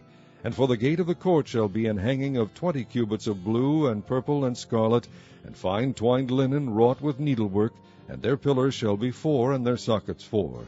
All the pillars round about the court shall be filleted with silver. Their hooks shall be of silver, and their sockets of brass. The length of the court shall be 100 cubits, and the breadth 50 everywhere, and the height 5 cubits of fine twined linen, and their sockets of brass. All the vessels of the tabernacle in all the service thereof, and all the pins thereof, and all the pins of the court shall be of brass. And thou shalt command the children of Israel that they bring thee pure oil olive beaten for the light, to cause the lamp to burn always. In the tabernacle of the congregation without the veil, which is before the testimony, Aaron and his sons shall order it from evening to morning before the Lord. It shall be a statute forever unto their generations on the behalf of the children of Israel. Chapter 28. And take thou unto thee Aaron thy brother and his sons with him from among the children of Israel, that he may minister unto me in the priest's office, even Aaron, Nadab, and Abihu, Eleazar, and Ithamar, Aaron's sons. And thou shalt make holy garments for Aaron thy brother, for glory and for beauty. And thou shalt speak unto all that are wise-hearted, whom I have filled with the spirit of wisdom, that they may make Aaron's garments to consecrate him, that he may minister unto me in the priest's office. And these are the garments which they shall make: a breastplate, and an ephod, and a robe, and a bordered coat, a mitre, and a girdle. And they shall make holy garments for Aaron thy brother, and his sons, that he may minister unto me in the priest's office. And they shall take gold, and blue, and purple, and scarlet, and fine linen. And they shall make the ephod of gold, of blue, and of purple, of scarlet, and fine twined linen with cunning work. It shall have the 2 shoulder pieces thereof, joined at the 2 edges thereof, and so it shall be joined together. And the curious girdle of the ephod, which is upon it, shall be of the same according to the work thereof, even of gold, of blue, and purple, and scarlet, and fine twined linen. And thou shalt take 2 onyx stones, and grave on them the names of the children of Israel, 6 of their names on one stone, and the other 6 names of the rest on the other stone, according to their birth. With the work of an engraver and stone, like the engravings of a signet, shalt thou engrave the 2 stones with the names of the children of Israel, thou shalt make them to be set in ouches of gold. And thou shalt put the 2 stones upon the shoulders of the ephod for stones of memorial unto the children of Israel. And Aaron shall bear their names before the Lord upon his 2 shoulders for a memorial. And thou shalt make ouches of gold, and 2 chains of pure gold at the ends. Of wreathen work shalt thou make them, and fasten the wreathen chains to the ouches. And thou shalt make the breastplate of judgment with cunning work. After the work of the ephod thou shalt make it, of gold, of blue, and of purple, and of scarlet, and of fine twined linen shalt thou make it. 4 square it shall be, being doubled. A span shall be the length thereof, and a span shall be the breadth thereof. And thou shalt set it in settings of stones, even 4 rows of stones. The first row shall be a sardius, a topaz, and a carbuncle. This shall be the first row. And the second row shall be an emerald, a sapphire, and a diamond. And the third row a ligure, an agate, and an amethyst. And the 4th row a beryl, and an onyx, and a jasper. They shall be set in gold in their enclosings. And the stones shall be with the names of the children of Israel, 12 according to their names, like the engravings of a signet. Every one with his name shall they be according to the 12 tribes. And thou shalt make upon the breastplate chains at the ends of wreathen work of pure gold. And thou shalt make upon the breastplate 2 rings of gold, and shalt put the 2 rings on the 2 ends of the breastplate. And thou shalt put the 2 wreathen chains of gold in the 2 rings which are on the ends of the breastplate. And the other 2 ends of the 2 wreathen chains thou shalt fasten in the 2 ouches, and put them on the shoulder pieces of the ephod before it. And thou shalt make 2 rings of gold, and thou shalt put them upon the 2 ends of the breastplate in the border thereof, which is in the side of the ephod inward. And 2 other rings of gold thou shalt make, and shalt put them on the 2 sides of the ephod underneath, toward the forepart thereof, over against the other coupling thereof, above the curious girdle of the ephod.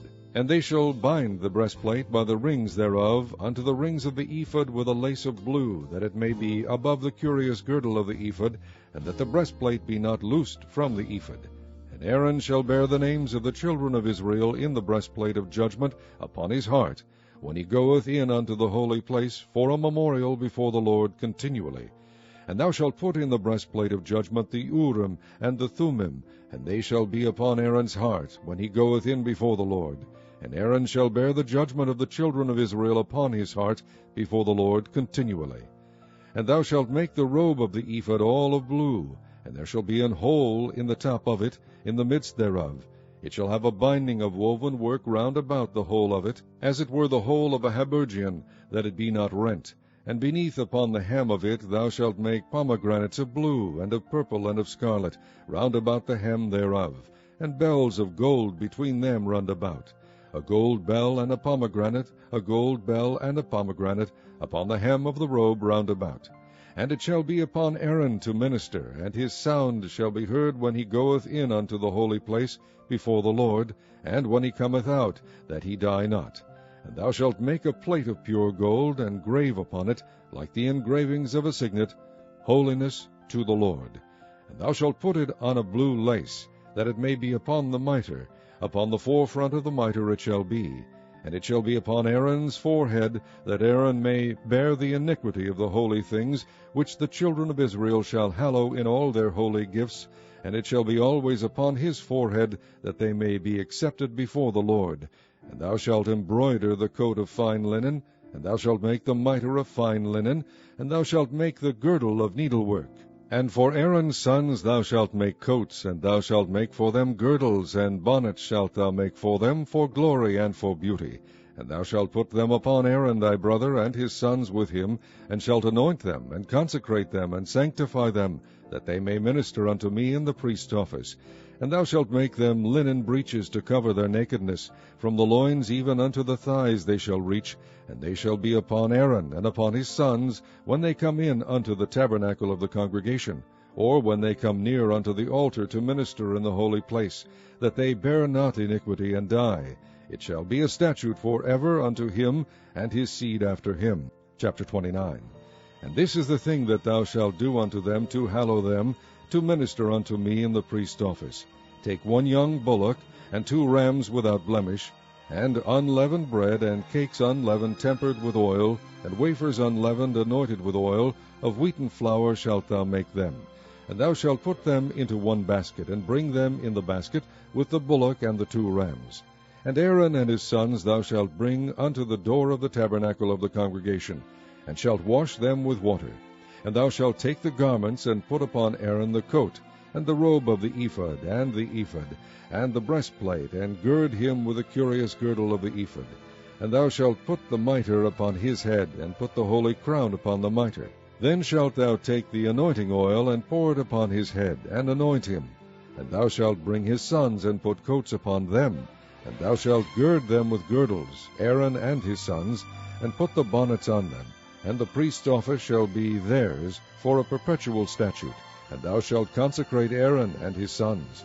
And thou shalt cause a bullock to be brought before the tabernacle of the congregation, and Aaron and his sons shall put their hands upon the head of the bullock.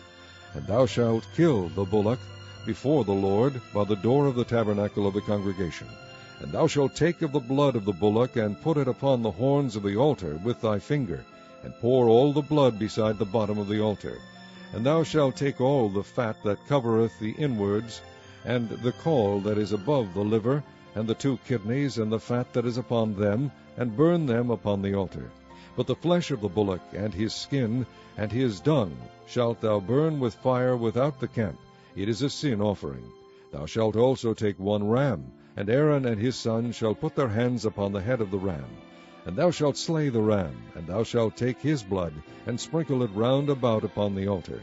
And thou shalt cut the ram in pieces, and wash the inwards of him, and his legs, and put them unto his pieces, and unto his head. And thou shalt burn the whole ram upon the altar. It is a burnt offering unto the Lord. It is a sweet savour, an offering made by fire unto the Lord. And thou shalt take the other ram, and Aaron and his sons shall put their hands upon the head of the ram. Then shalt thou kill the ram, and take of his blood, and put it upon the tip of the right ear of Aaron, and upon the tip of the right ear of his sons, and upon the thumb of their right hand, and upon the great toe of their right foot, and sprinkle the blood upon the altar round about.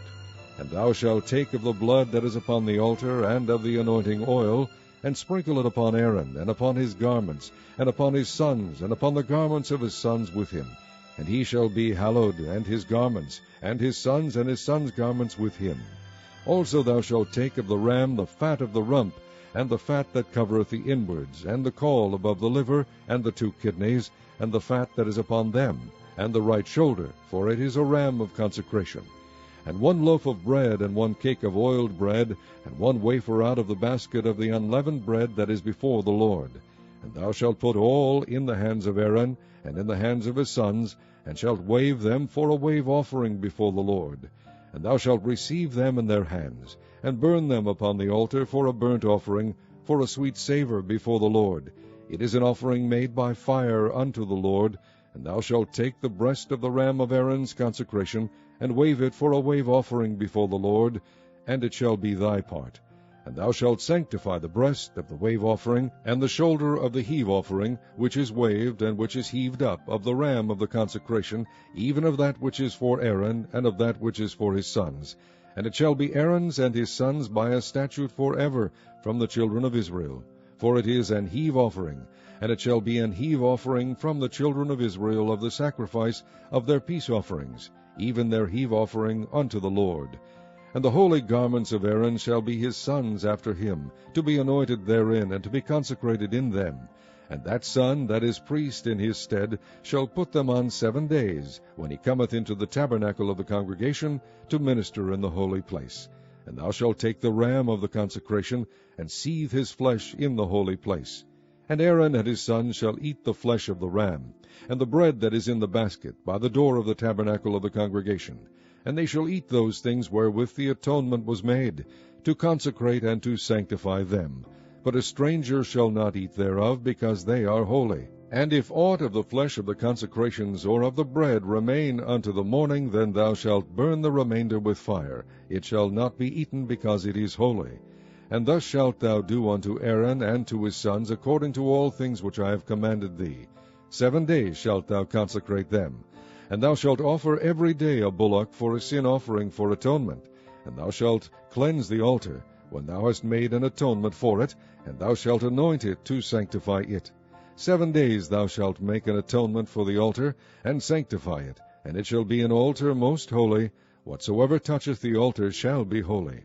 Now this is that which thou shalt offer upon the altar, 2 lambs of the first year, day by day continually. The one lamb thou shalt offer in the morning, and the other lamb thou shalt offer at even.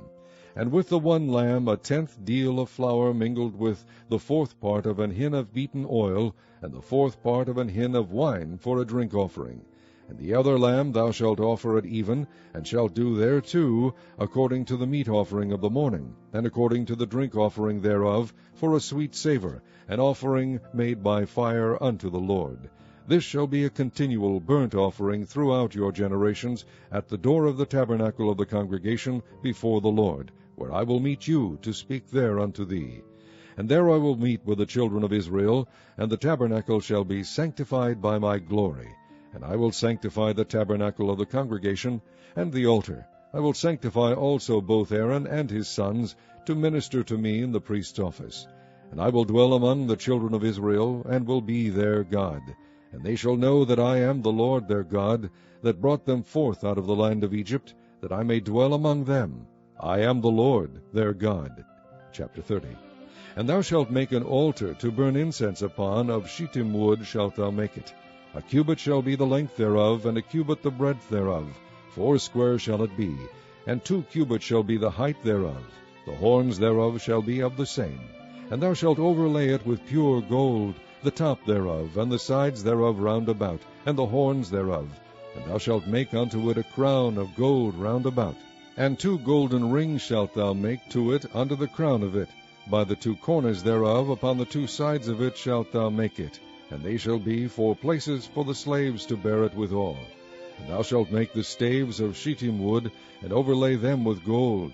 And thou shalt put it before the veil that is by the ark of the testimony, before the mercy seat that is over the testimony, where I will meet with thee. And Aaron shall burn thereon sweet incense every morning when he dresseth the lamps. He shall burn incense upon it. And when Aaron lighteth the lamps at even, he shall burn incense upon it, a perpetual incense before the Lord throughout your generations. Ye shall offer no strange incense thereon, nor burnt sacrifice, nor meat offering, neither shall ye pour drink offering thereon. And Aaron shall make an atonement upon the horns of it once in a year with the blood of the sin offering of atonements. Once in the year shall he make atonement upon it throughout your generations. It is most holy unto the Lord.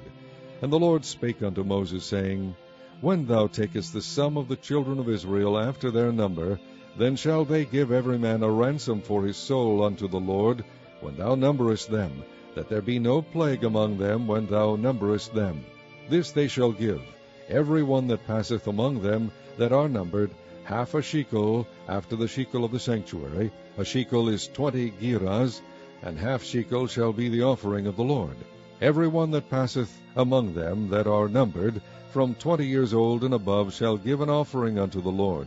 The rich shall not give more, and the poor shall not give less than half a shekel, when they give an offering unto the Lord, to make an atonement for your souls. And thou shalt take the atonement money of the children of Israel, and shall appoint it for the service of the tabernacle of the congregation, that it may be a memorial unto the children of Israel before the Lord, to make an atonement for your souls. And the Lord spake unto Moses, saying, Thou shalt also make a laver of brass, and his foot also of brass, to wash withal. And thou shalt put it between the tabernacle of the congregation and the altar, and thou shalt put water therein. For Aaron and his sons shall wash their hands and their feet thereat. When they go into the tabernacle of the congregation, they shall wash with water, that they die not. And when they come near to the altar to minister, to burn offering made by fire unto the Lord, so they shall wash their hands and their feet, that they die not. And it shall be a statute forever to them, even to him and to his seed throughout their generations. Moreover the Lord spake unto Moses, saying, Take thou also unto thee principal spices, of pure myrrh 500 shekels, and of sweet cinnamon half so much, even 250 shekels, and of sweet calamus 250 shekels, and of cassia 500 shekels, after the shekel of the sanctuary, and of oil, olive, and hin. And thou shalt make it an oil of holy ointment, an ointment compound after the art of the apothecary. It shall be an holy anointing oil. And thou shalt anoint the tabernacle of the congregation therewith, and the ark of the testimony, and the table and all his vessels, and the candlestick and his vessels, and the altar of incense, and the altar of burnt offering with all his vessels, and the laver and his foot. And thou shalt sanctify them, that they may be most holy. Whatsoever toucheth them shall be holy. And thou shalt anoint Aaron and his sons, and consecrate them, that they may minister unto me in the priest's office. And thou shalt speak unto the children of Israel, saying, This shall be an holy anointing oil unto me throughout your generations. Upon man's flesh shall it not be poured, neither shall ye make any other like it. After the composition of it, it is holy, and it shall be holy unto you. Whosoever compoundeth any like it, or whosoever putteth any of it upon a stranger, shall even be cut off from his people.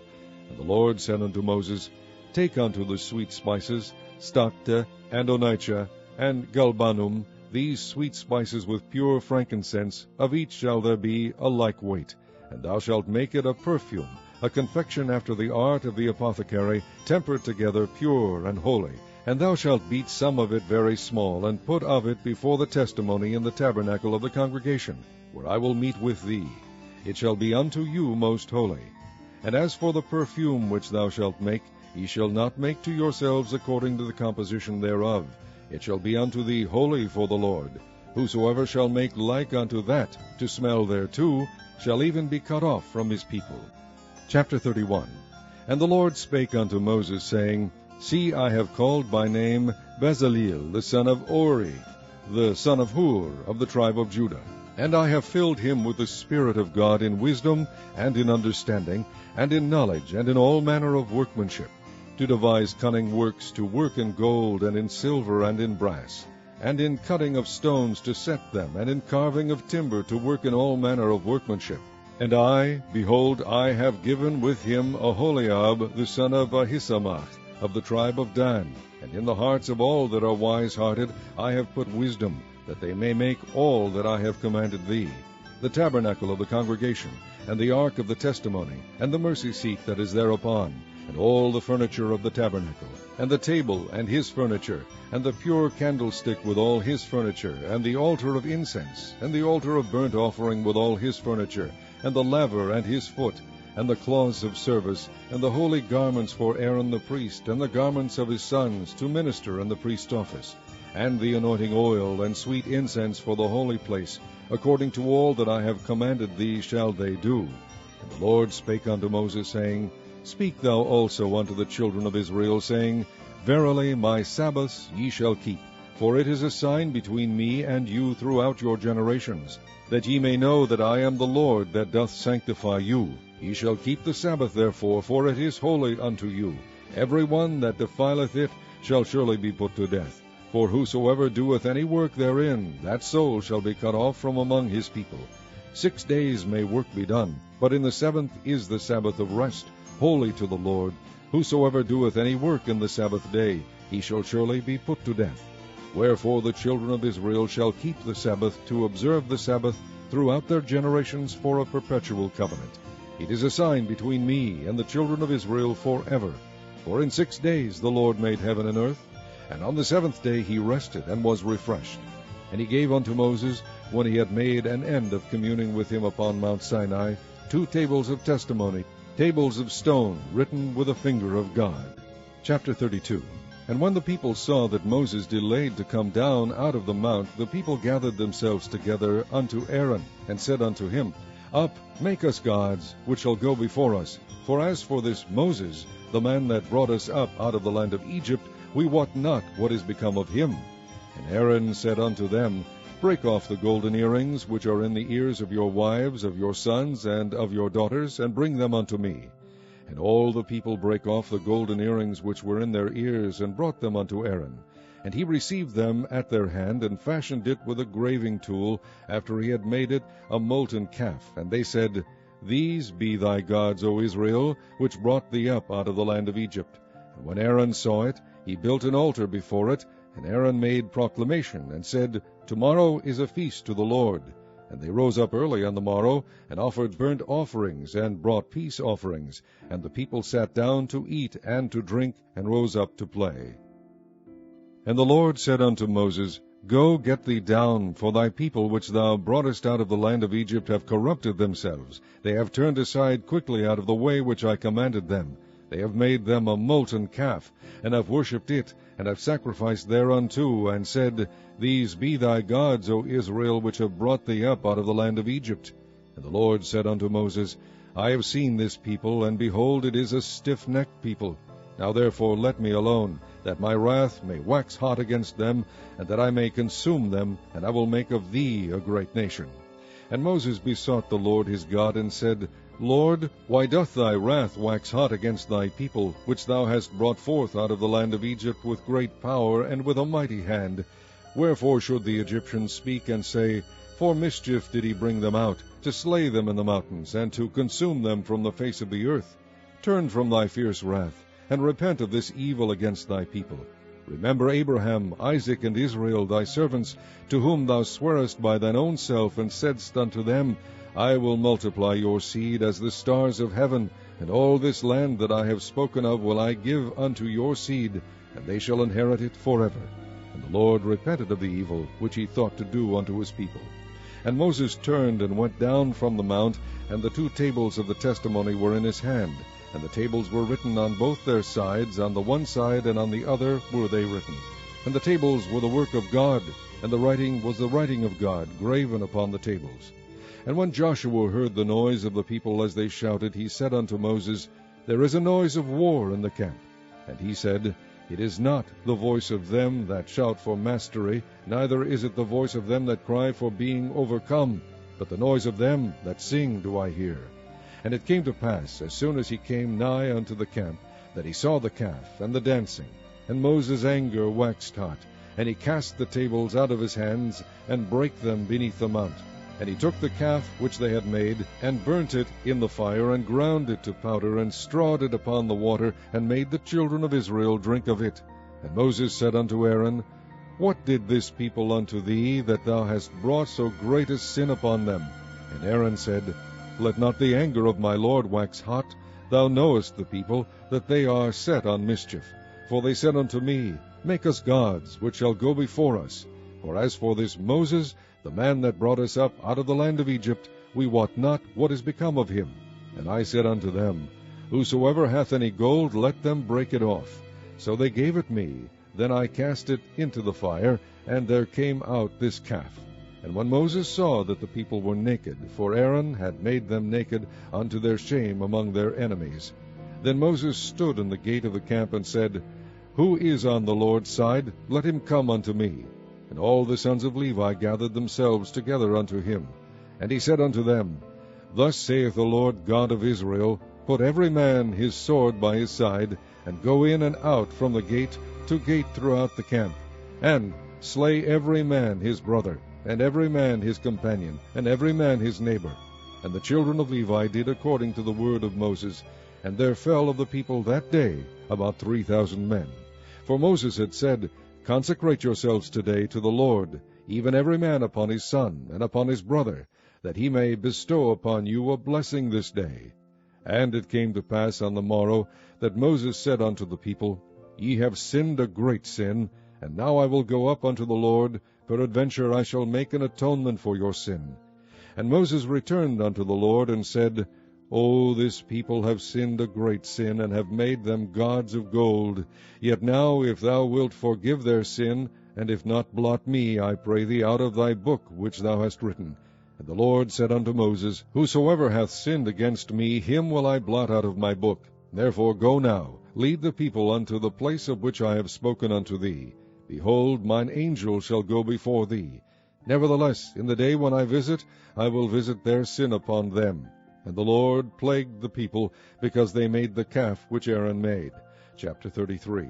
And the Lord said unto Moses, Depart, and go up hence, thou and the people, which thou hast brought up out of the land of Egypt, unto the land which I sware unto Abraham, to Isaac, and to Jacob, saying, Unto thy seed will I give it. And I will send an angel before thee, and I will drive out the Canaanite, the Amorite, and the Hittite, and the Perizzite, the Hivite, and the Jebusite, unto a land flowing with milk and honey. For I will not go up in the midst of thee, for thou art a stiff-necked people, lest I consume thee in the way.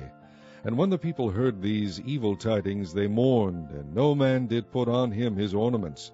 For the Lord had said unto Moses, Say unto the children of Israel, Ye are a stiff-necked people. I will come up into the midst of thee in a moment, and consume thee. Therefore now put off thy ornaments from thee, that I may know what to do unto thee. And the children of Israel stripped themselves of their ornaments by the mount of Horeb. And Moses took the tabernacle, and pitched it without the camp, afar off from the camp, and called it the tabernacle of the congregation. And it came to pass, that every one which sought the Lord went out unto the tabernacle of the congregation, which was without the camp. And it came to pass, when Moses went out unto the tabernacle, that all the people rose up, and stood every man at his tent door, and looked after Moses until he was gone into the tabernacle. And it came to pass, as Moses entered into the tabernacle, the cloudy pillar descended, and stood at the door of the tabernacle, and the Lord talked with Moses. And all the people saw the cloudy pillar stand at the tabernacle door. And all the people rose up, and worshipped every man in his tent door. And the Lord spake unto Moses face to face, as a man speaketh unto his friend. And he turned again into the camp, but his servant Joshua the son of Nun, a young man, departed not out of the tabernacle. And Moses said unto the Lord, See, thou sayest unto me, Bring up this people, and thou hast not let me know whom thou wilt send with me. Yet thou hast said, I know thee by name, and thou hast also found grace in my sight. Now therefore, I pray thee, if I have found grace in thy sight, shew me now thy way, that I may know thee, that I may find grace in thy sight, and consider that this nation is thy people. And he said, My presence shall go with thee, and I will give thee rest. And he said unto him, If thy presence go not with me, carry us not up hence. For wherein shall it be known here that I and thy people have found grace in thy sight? Is it not in that thou goest with us? So shall we be separated, I and thy people, from all the people that are upon the face of the earth. And the Lord said unto Moses, I will do this thing also that thou hast spoken, for thou hast found grace in my sight, and I know thee by name. And he said, I beseech thee, shew me thy glory. And he said, I will make all my goodness pass before thee, and I will proclaim the name of the Lord before thee, and will be gracious to whom I will be gracious, and will shew mercy on whom I will shew mercy. And he said, Thou canst not see my face, for there shall no man see me and live. And the Lord said, Behold, there is a place by me, and thou shalt stand upon a rock. And it shall come to pass, while my glory passeth by, that I will put thee in a clift of the rock, and will cover thee with my hand while I pass by. And I will take away mine hand, and thou shalt see my back parts, but my face shall not be seen. Chapter 34. And the Lord said unto Moses, Hew thee 2 tables of stone like unto the first, and I will write upon these tables the words that were in the first tables, which thou breakest. And be ready in the morning, and come up in the morning unto Mount Sinai, and present thyself there to me in the top of the mount. And no man shall come up with thee, neither let any man be seen throughout all the mount, neither let the flocks nor herds feed before that mount.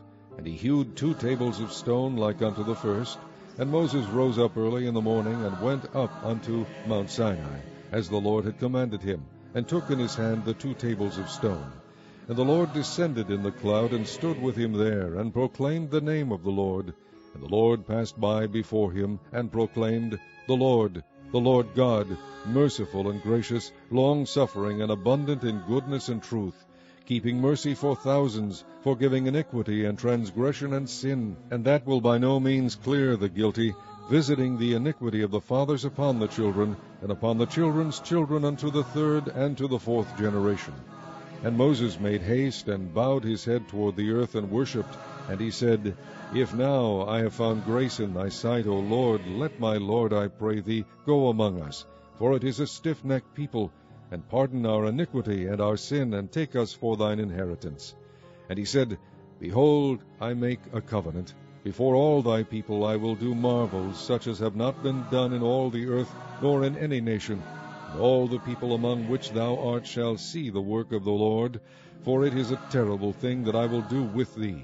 Observe thou that which I command thee this day. Behold, I drive out before thee the Amorite, and the Canaanite, and the Hittite, and the Perizzite, and the Hivite, and the Jebusite. Take heed to thyself, lest thou make a covenant with the inhabitants of the land whither thou goest, lest it be for a snare in the midst of thee. But ye shall destroy their altars, break their images, and cut down their groves. For thou shalt worship no other God, for the Lord, whose name is jealous, is a jealous God. Lest thou make a covenant with the inhabitants of the land, and they go a-whoring after their gods, and do sacrifice unto their gods, and one call thee, and thou eat of his sacrifice, and thou take of their daughters unto thy sons, and their daughters go a-whoring after their gods, and make thy sons go a-whoring after their gods. Thou shalt make thee no molten gods. The feast of unleavened bread shalt thou keep. 7 days thou shalt eat unleavened bread, as I commanded thee, in the time of the month Abib, for in the month Abib thou camest out from Egypt. All that openeth the matrix is mine, and every firstling among thy cattle, whether ox or sheep, that is male. But the firstling of an ass thou shalt redeem with a lamb, and if thou redeem him not, then shalt thou break his neck.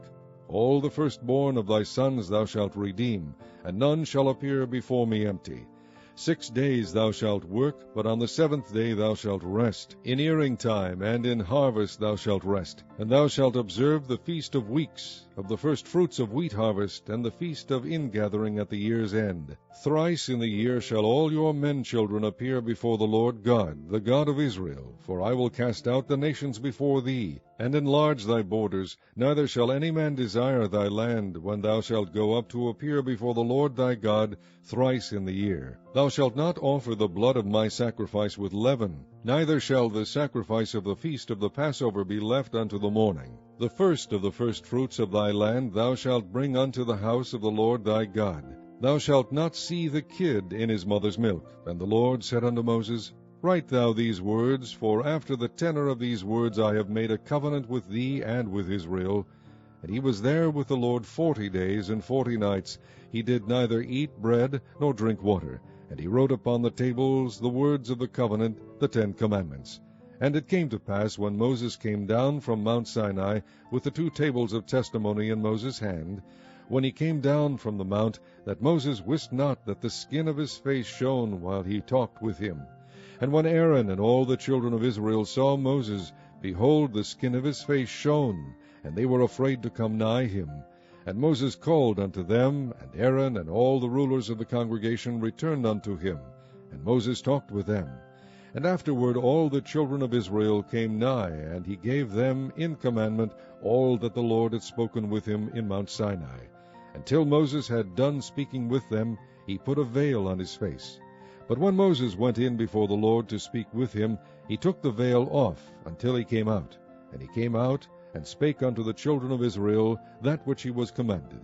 And the children of Israel saw the face of Moses, that the skin of Moses' face shone. And Moses put the veil upon his face again, until he went in to speak with him. Chapter 35. And Moses gathered all the congregation of the children of Israel together, and said unto them, These are the words which the Lord hath commanded, that ye should do them. 6 days shall work be done.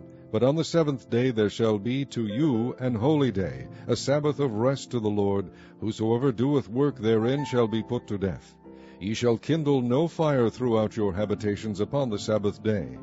And Moses spake unto all the congregation of the children of Israel, saying, This is the thing which the Lord commanded, saying, Take ye from among you an offering unto the Lord. Whosoever is of a willing heart, let him bring it, an offering of the Lord, gold and silver and brass, and blue and purple and scarlet and fine linen and goat's hair, and ram skins dyed red, and badger skins and shittim wood, and oil for the light, and spices for anointing oil, and for the sweet incense, and onyx stones, and stones to be set for the ephod, and for the breastplate. And every wise-hearted among you shall come, and make all that the Lord hath commanded. the tabernacle, his tent, and his covering, his taches, and his boards, his bars, his pillars, and his sockets, the ark and the staves thereof, with the mercy seat, and the veil of the covering, the table, and his staves, and all his vessels, and the shewbread, the candlestick also for the light, and his furniture, and his lamps, with the oil for the light, and the incense altar, and his staves, and the anointing oil, and the sweet incense, and the hanging for the door at the entering in of the tabernacle, the altar of burnt offering, with his brazen grate, his staves, and all his vessels, the laver, and his foot, the hangings of the court, his pillars and their sockets, and the hanging for the door of the court, the pins of the tabernacle, and the pins of the court and their cords, the cloths of service, to do service in the holy place, the holy garments for Aaron the priest, and the garments of his sons, to minister in the priest's office. And all the congregation of the children of Israel departed from the presence of Moses. And they came, every one whose heart stirred him up, and every one whom his spirit made willing, and they brought the Lord's offering to the work of the tabernacle of the congregation, and for all his service, and for the holy garments. And they came, both men and women, as many as were willing-hearted, and brought bracelets, and earrings, and rings, and tablets, all jewels of gold. And every man that offered an offering of gold unto the Lord. And every man with whom was found blue, and purple, and scarlet, and fine linen, and goat's hair, and red skins of rams, and badger skins, brought them. Every one that did offer an offering of silver and brass brought the Lord's offering. And every man with whom was found shittim wood for any work of the service brought it. And all the women that were wise-hearted did spin with their hands, and brought that which they had spun, both of blue, and of purple, and of scarlet, and of fine linen. And all the women whose heart stirred them up in wisdom spun goat's hair. And the rulers brought onyx stones, and stones to be set for the ephod, and for the breastplate, and spice, and oil for the light, and for the anointing oil, and for the sweet incense. The children of Israel brought a willing offering unto the Lord, every man and woman, whose heart made them willing to bring for all manner of work, which the Lord had commanded to be made by the hand of Moses. And Moses said unto the children of Israel, See, the Lord hath called by name Bezaleel the son of Uri, the son of Hur, of the tribe of Judah, and he hath filled him with the Spirit of God, in wisdom, in understanding, and in knowledge, and in all manner of workmanship, and to devise curious works, to work in gold, and in silver, and in brass, and in the cutting of stones, to set them, and in carving of wood, to make any manner of cunning work. And he hath put in his heart that he may teach, both he and Oholiab the son of Ahisamach, of the tribe of Dan. Them hath he filled with wisdom of heart, to work all manner of work of the engraver, and of the cunning workman, and of the embroiderer, in blue, and in purple, and scarlet, and in fine linen, and of the weaver, even of them that do any work, and of those that devise cunning work. Chapter 36. Then wrought Bezaleel and Oholiab, and every wise-hearted man, in whom the Lord put wisdom and understanding, to know how to work all manner of work for the service of the sanctuary, according to all that the Lord had commanded. And Moses called Bezaleel and Oholiab, and every wise-hearted man, in whose heart the Lord had put wisdom, even every one whose heart stirred him up to come unto the work to do it. And they received of Moses all the offering which the children of Israel had brought for the work of the service of the sanctuary, to make it withal. And they brought yet unto him free offerings every morning. And all the wise men that wrought all the work of the sanctuary came every man from his work which they made. And they spake unto Moses, saying, The people bring much more than enough for the service of the work which the Lord commanded to make. And Moses gave commandment, and they caused it to be proclaimed throughout the camp, saying, Let neither man nor woman make any more work for the offering of the sanctuary. So the people were restrained from bringing. For the stuff they had was sufficient for all the work to make it, and too much. And every wise-hearted man among them that wrought the work of the tabernacle made 10 curtains of fine twined linen, and blue, and purple, and scarlet. With cherubims of cunning work made he them. The length of one curtain was 28 cubits, and the breadth of one curtain 4 cubits. The curtains were all of one size. And he coupled the 5 curtains one unto another, and the other 5 curtains he coupled one unto another. And he made loops of blue on the edge of one curtain from the selvage in the coupling. Likewise he made in the uttermost side of another curtain in the coupling of the second. 50 loops made he in one curtain, and 50 loops made he in the edge of the curtain which was in the coupling of the second. The loops held one curtain to another. And he made 50 taches of gold, and coupled the curtains one unto another with the taches. So it became one tabernacle. And he made curtains of goat's hair for the tent over the tabernacle. 11 curtains he made them. The length of one curtain was 30 cubits, and 4 cubits was the breadth of one curtain. The 11 curtains were of one size. And he coupled 5 curtains by themselves, and 6 curtains by themselves. And he made 50 loops upon the uttermost edge of the curtain in the coupling, and 50 loops made he upon the edge of the curtain which coupleth the second. And he made 50 taches of brass to couple the tent together, that it might be one. And he made a covering for the tent of ram skins dyed red, and a covering of badger skins above that. And he made boards for the tabernacle of shittim wood, standing up. The length of a board was 10 cubits, and the breadth of a board 1 cubit and a half. One board had 2 tenons equally distant one from another. Thus did he make for all the boards of the tabernacle. And he made boards for the tabernacle, 20 boards for the south side southward, and 40 sockets of silver he made under the 20 boards, 2 sockets under one board for his 2 tenons, and 2 sockets under another board for his 2 tenons. And for the other side of the tabernacle, which is toward the north corner, he made 20 boards, and there 40 sockets of silver, 2 sockets under one board, and 2 sockets under another board. And for the sides of the tabernacle westward he made 6 boards. And 2 boards made he for the corners of the tabernacle in the 2 sides. And they were coupled beneath, and coupled together at the head thereof to one ring. Thus he did to both of them in both the corners. And there were 8 boards, and their sockets were 16 sockets of silver, under every board 2 sockets. And he made bars of shittim wood, 5 for the boards of the one side of the tabernacle, and 5 bars for the boards of the other side of the tabernacle, and 5 bars for the boards of the tabernacle for the sides westward. And he made the middle bar to shoot through the boards from the one end to the other.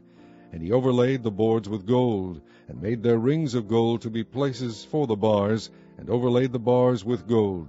And he made a veil of blue, and purple, and scarlet, and fine twined linen. With cherubims made he it of cunning work. And he made thereunto 4 pillars of shittim wood, and overlaid them with gold.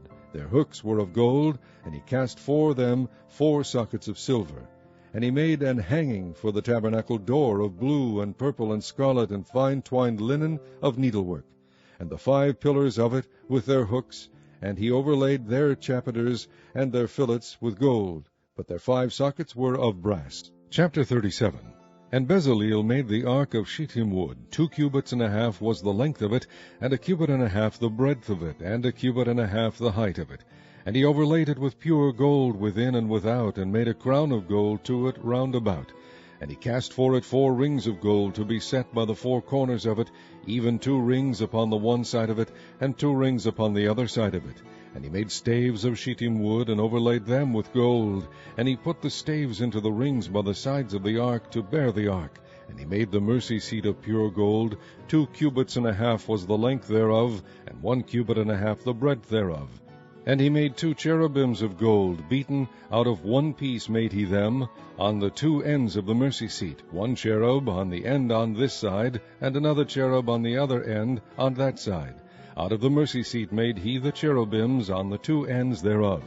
And the cherubims spread out their wings on high, and covered with their wings over the mercy seat. With their faces one to another, even to the mercy seat ward, were the faces of the cherubims.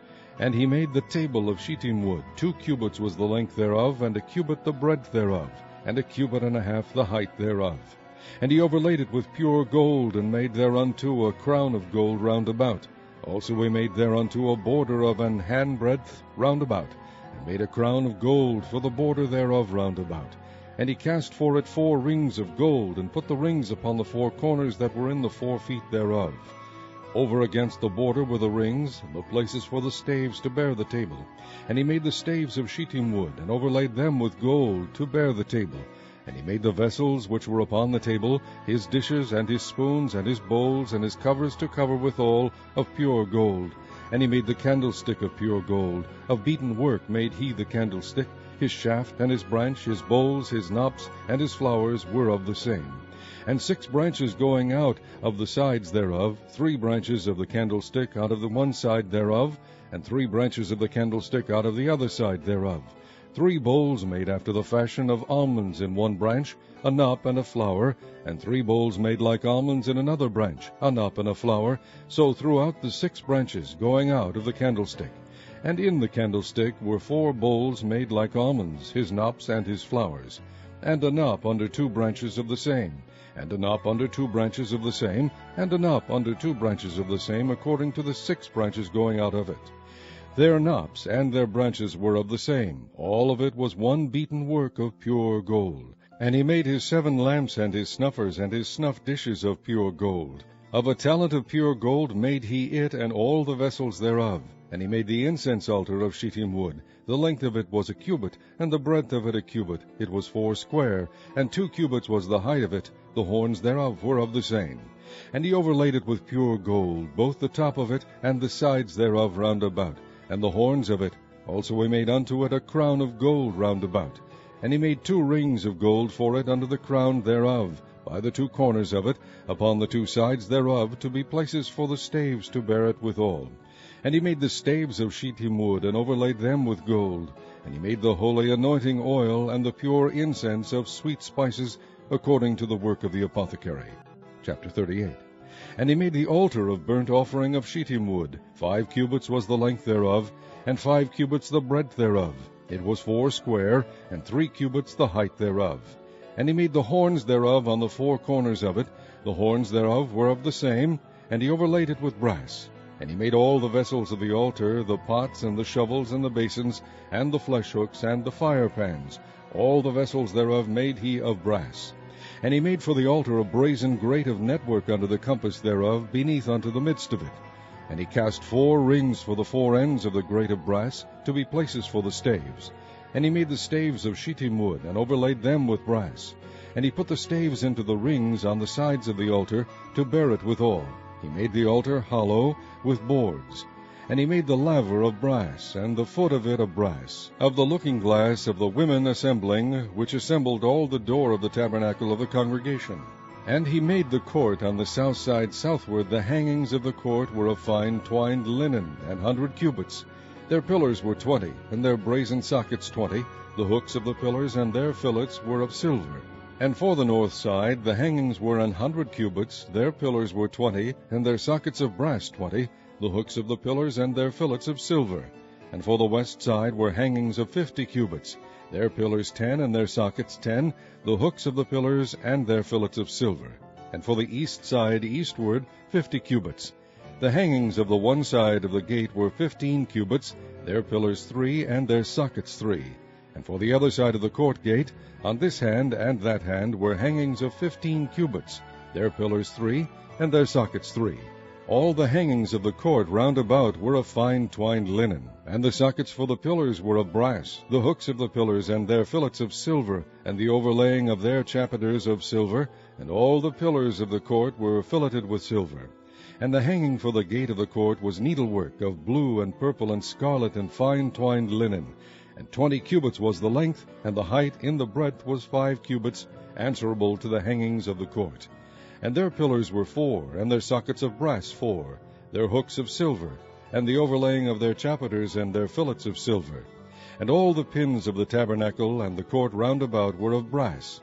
This is the sum of the tabernacle, even of the tabernacle of testimony, as it was counted, according to the commandment of Moses, for the service of the Levites, by the hand of Ithamar, son to Aaron the priest. And Bezaleel, the son of Uri, the son of Hur, of the tribe of Judah, made all that the Lord commanded Moses. And with him was Oholiab, son of Ahisamach, of the tribe of Dan, an engraver, and a cunning workman, and an embroiderer in blue, and in purple, and in scarlet, and fine linen. All the gold that was occupied for the work in all the work of the holy place, even the gold of the offering, was 29 talents, and 730 shekels, after the shekel of the sanctuary. And the silver of them that were numbered of the congregation was 100 talents, and 1,703 score and 15 shekels, after the shekel of the sanctuary. A bekah for every man, that is, half a shekel, after the shekel of the sanctuary, for every one that went to be numbered, from 20 years old and upward, for 600,000 and 3,550 men. And of the 100 talents of silver were cast the sockets of the sanctuary, and the sockets of the veil, 100 sockets of the 100 talents, a talent for a socket. And of the 1,775 shekels he made hooks for the pillars, and overlaid their chapiters, and filleted them. And the brass of the offering was 70 talents, and the 2,400 shekels. And therewith he made the sockets to the door of the tabernacle of the congregation, and the brazen altar, and the brazen grate for it, and all the vessels of the altar, and the sockets of the court round about, and the sockets of the court gate, and all the pins of the tabernacle, and all the pins of the court round about. Chapter 39. And of the blue and purple and scarlet they made cloths of service, to do service in the holy place, and made the holy garments for Aaron, as the Lord commanded Moses. And he made the ephod of gold, blue and purple and scarlet and fine twined linen. And they did beat the gold into thin plates, and cut it into wires, to work it in the blue, and in the purple, and in the scarlet, and in the fine linen, with cunning work. They made shoulder pieces for it, to couple it together with the two edges was it coupled together. And the curious girdle of his ephod that was upon it was of the same according to the work thereof, of gold, blue, and purple, and scarlet, and fine twined linen, as the Lord commanded Moses. And they wrought onyx stones enclosed in ouches of gold, graven, as signets are graven, with the names of the children of Israel. And he put them on the shoulders of the ephod, that they should be stones for a memorial to the children of Israel, as the Lord commanded Moses. And he made the breastplate of cunning work, like the work of the ephod, of gold, blue, and purple, and scarlet, and fine twined linen. It was foursquare. They made the breastplate double. A span was the length thereof, and a span the breadth thereof, being doubled. And they set in it 4 rows of stones. The first row was a sardius, a topaz, and a carbuncle. That was the first row. And the second row an emerald, a sapphire, and a diamond. And the third row a ligure, an agate, and an amethyst. And the fourth row a beryl, an onyx, and a jasper. They were enclosed in ouches of gold in their enclosings. And the stones were according to the names of the children of Israel, 12, according to their names, like the engravings of a signet, every one with his name, according to the 12 tribes. And they made upon the breastplate chains at the ends of wreathen work of pure gold. And they made 2 ouches of gold, 2 gold rings, and put the 2 rings in the 2 ends of the breastplate. And they put the 2 wreathen chains of gold in the 2 rings on the ends of the breastplate. And the 2 ends of the 2 wreathen chains they fastened in the 2 ouches, and put them on the shoulder pieces of the ephod before it. And they made 2 rings of gold, and put them on the 2 ends of the breastplate, upon the border of it, which was on the side of the ephod inward. And they made 2 other golden rings, and put them on the 2 sides of the ephod underneath, toward the forepart of it, over against the other coupling thereof, above the curious girdle of the ephod. And they did bind the breastplate by his rings unto the rings of the ephod with a lace of blue, that it might be above the curious girdle of the ephod, and that the breastplate might not be loosed from the ephod, as the Lord commanded Moses. And he made the robe of the ephod of woven work, all of blue. And there was an hole in the midst of the robe, as the hole of an habergeon, with a band round about the hole, that it should not rend. And they made upon the hems of the robe pomegranates of blue and purple and scarlet and twined linen. And they made bells of pure gold, and put the bells between the pomegranates upon the hem of the robe, round about between the pomegranates, a bell and a pomegranate, a bell and a pomegranate, round about the hem of the robe to minister in, as the Lord commanded Moses. And they made coats of fine linen of woven work for Aaron and for his sons, and a mitre of fine linen, and goodly bonnets of fine linen, and linen breeches of fine twined linen, and a girdle of fine twined linen, and blue and purple and scarlet of needlework, as the Lord commanded Moses. And they made the plate of the holy crown of pure gold, and wrote upon it a writing like to the engravings of a signet, Holiness to the Lord. And they tied unto it a lace of blue, to fasten it on high upon the mitre, as the Lord commanded Moses. Thus was all the work of the tabernacle of the tent of the congregation finished. And the children of Israel did according to all that the Lord commanded Moses, so did they. And they brought the tabernacle unto Moses, the tent, and all his furniture, his taches, his boards, his bars, and his pillars, and his sockets. and the covering of ram skins dyed red, and the covering of badger skins, and the veil of the covering, the ark of the testimony, and the staves thereof, and the mercy seat, the table and all the vessels thereof, and the shewbread, the pure candlestick with the lamps thereof, even with the lamps to be set in order, and all the vessels thereof, and the oil for light, and the golden altar, and the anointing oil, and the sweet incense, and the hanging for the tabernacle door, the brazen altar, and his grate of brass, his staves and all his vessels, the laver and his foot, the hangings of the court, his pillars and his sockets, and the hanging for the court gate, his cords and his pins, and all the vessels of the service of the tabernacle for the tent of the congregation, the cloths of service to do service in the holy place, and the holy garments for Aaron the priest and his sons' garments to minister in the priest's office. According to all that the Lord commanded Moses, so the children of Israel made all the work. And Moses did look upon all the work, and behold, they had done it as the Lord had commanded, even so had they done it, and Moses blessed them. Chapter 40. And the Lord spake unto Moses, saying, On the first day of the first month shalt thou set up the tabernacle of the tent of the congregation, and thou shalt put therein the ark of the testimony, and cover the ark with the veil. And thou shalt bring in the table, and set in order the things that are to be set in order upon it. And thou shalt bring in the candlestick, and light the lamps thereof. And thou shalt set the altar of gold for the incense before the ark of the testimony, and put the hanging of the door to the tabernacle. And thou shalt set the altar of the burnt offering before the door of the tabernacle of the tent of the congregation. And thou shalt set the laver between the tent of the congregation and the altar, and shalt put water therein. And thou shalt set up the court round about, and hang up the hanging at the court gate. And thou shalt take the anointing oil, and anoint the tabernacle, and all that is therein, and shalt hallow it, and all the vessels thereof, and it shall be holy. And thou shalt anoint the altar of the burnt offering, and all his vessels, and sanctify the altar, and it shall be an altar most holy. And thou shalt anoint the laver and his foot, and sanctify it. And thou shalt bring Aaron and his sons unto the door of the tabernacle of the congregation, and wash them with water.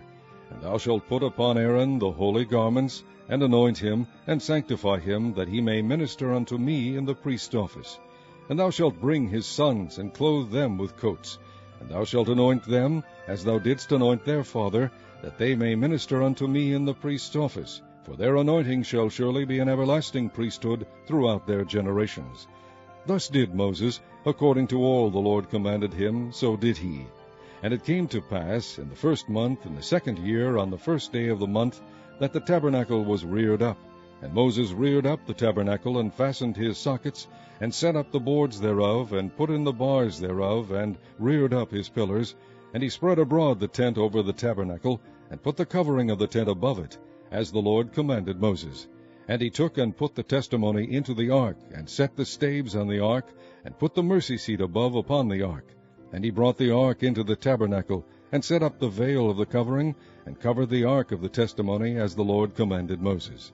And he put the table in the tent of the congregation, upon the side of the tabernacle northward without the veil. And he set the bread in order upon it before the Lord, as the Lord had commanded Moses. And he put the candlestick in the tent of the congregation, over against the table, on the side of the tabernacle southward. And he lighted the lamps before the Lord, as the Lord commanded Moses. And he put the golden altar in the tent of the congregation before the veil. And he burnt sweet incense thereon, as the Lord commanded Moses. And he set up the hanging at the door of the tabernacle. And he put the altar of burnt offering by the door of the tabernacle of the tent of the congregation, and offered upon it the burnt offering and the meat offering, as the Lord commanded Moses. And he set the laver between the tent of the congregation and the altar, and put water there to wash withal. And Moses and Aaron and his sons washed their hands and their feet thereat, when they went into the tent of the congregation, and when they came near unto the altar, they washed, as the Lord commanded Moses. And he reared up the court round about the tabernacle and the altar, and set up the hanging of the court gate. So Moses finished the work. Then a cloud covered the tent of the congregation, and the glory of the Lord filled the tabernacle. And Moses was not able to enter into the tent of the congregation, because the cloud abode thereon, and the glory of the Lord filled the tabernacle. And when the cloud was taken up from over the tabernacle, the children of Israel went onward in all their journeys. But if the cloud were not taken up, then they journeyed not till the day that it was taken up. For the cloud of the Lord was upon the tabernacle by day, and fire was on it by night, in the sight of all the house of Israel, throughout all their journeys.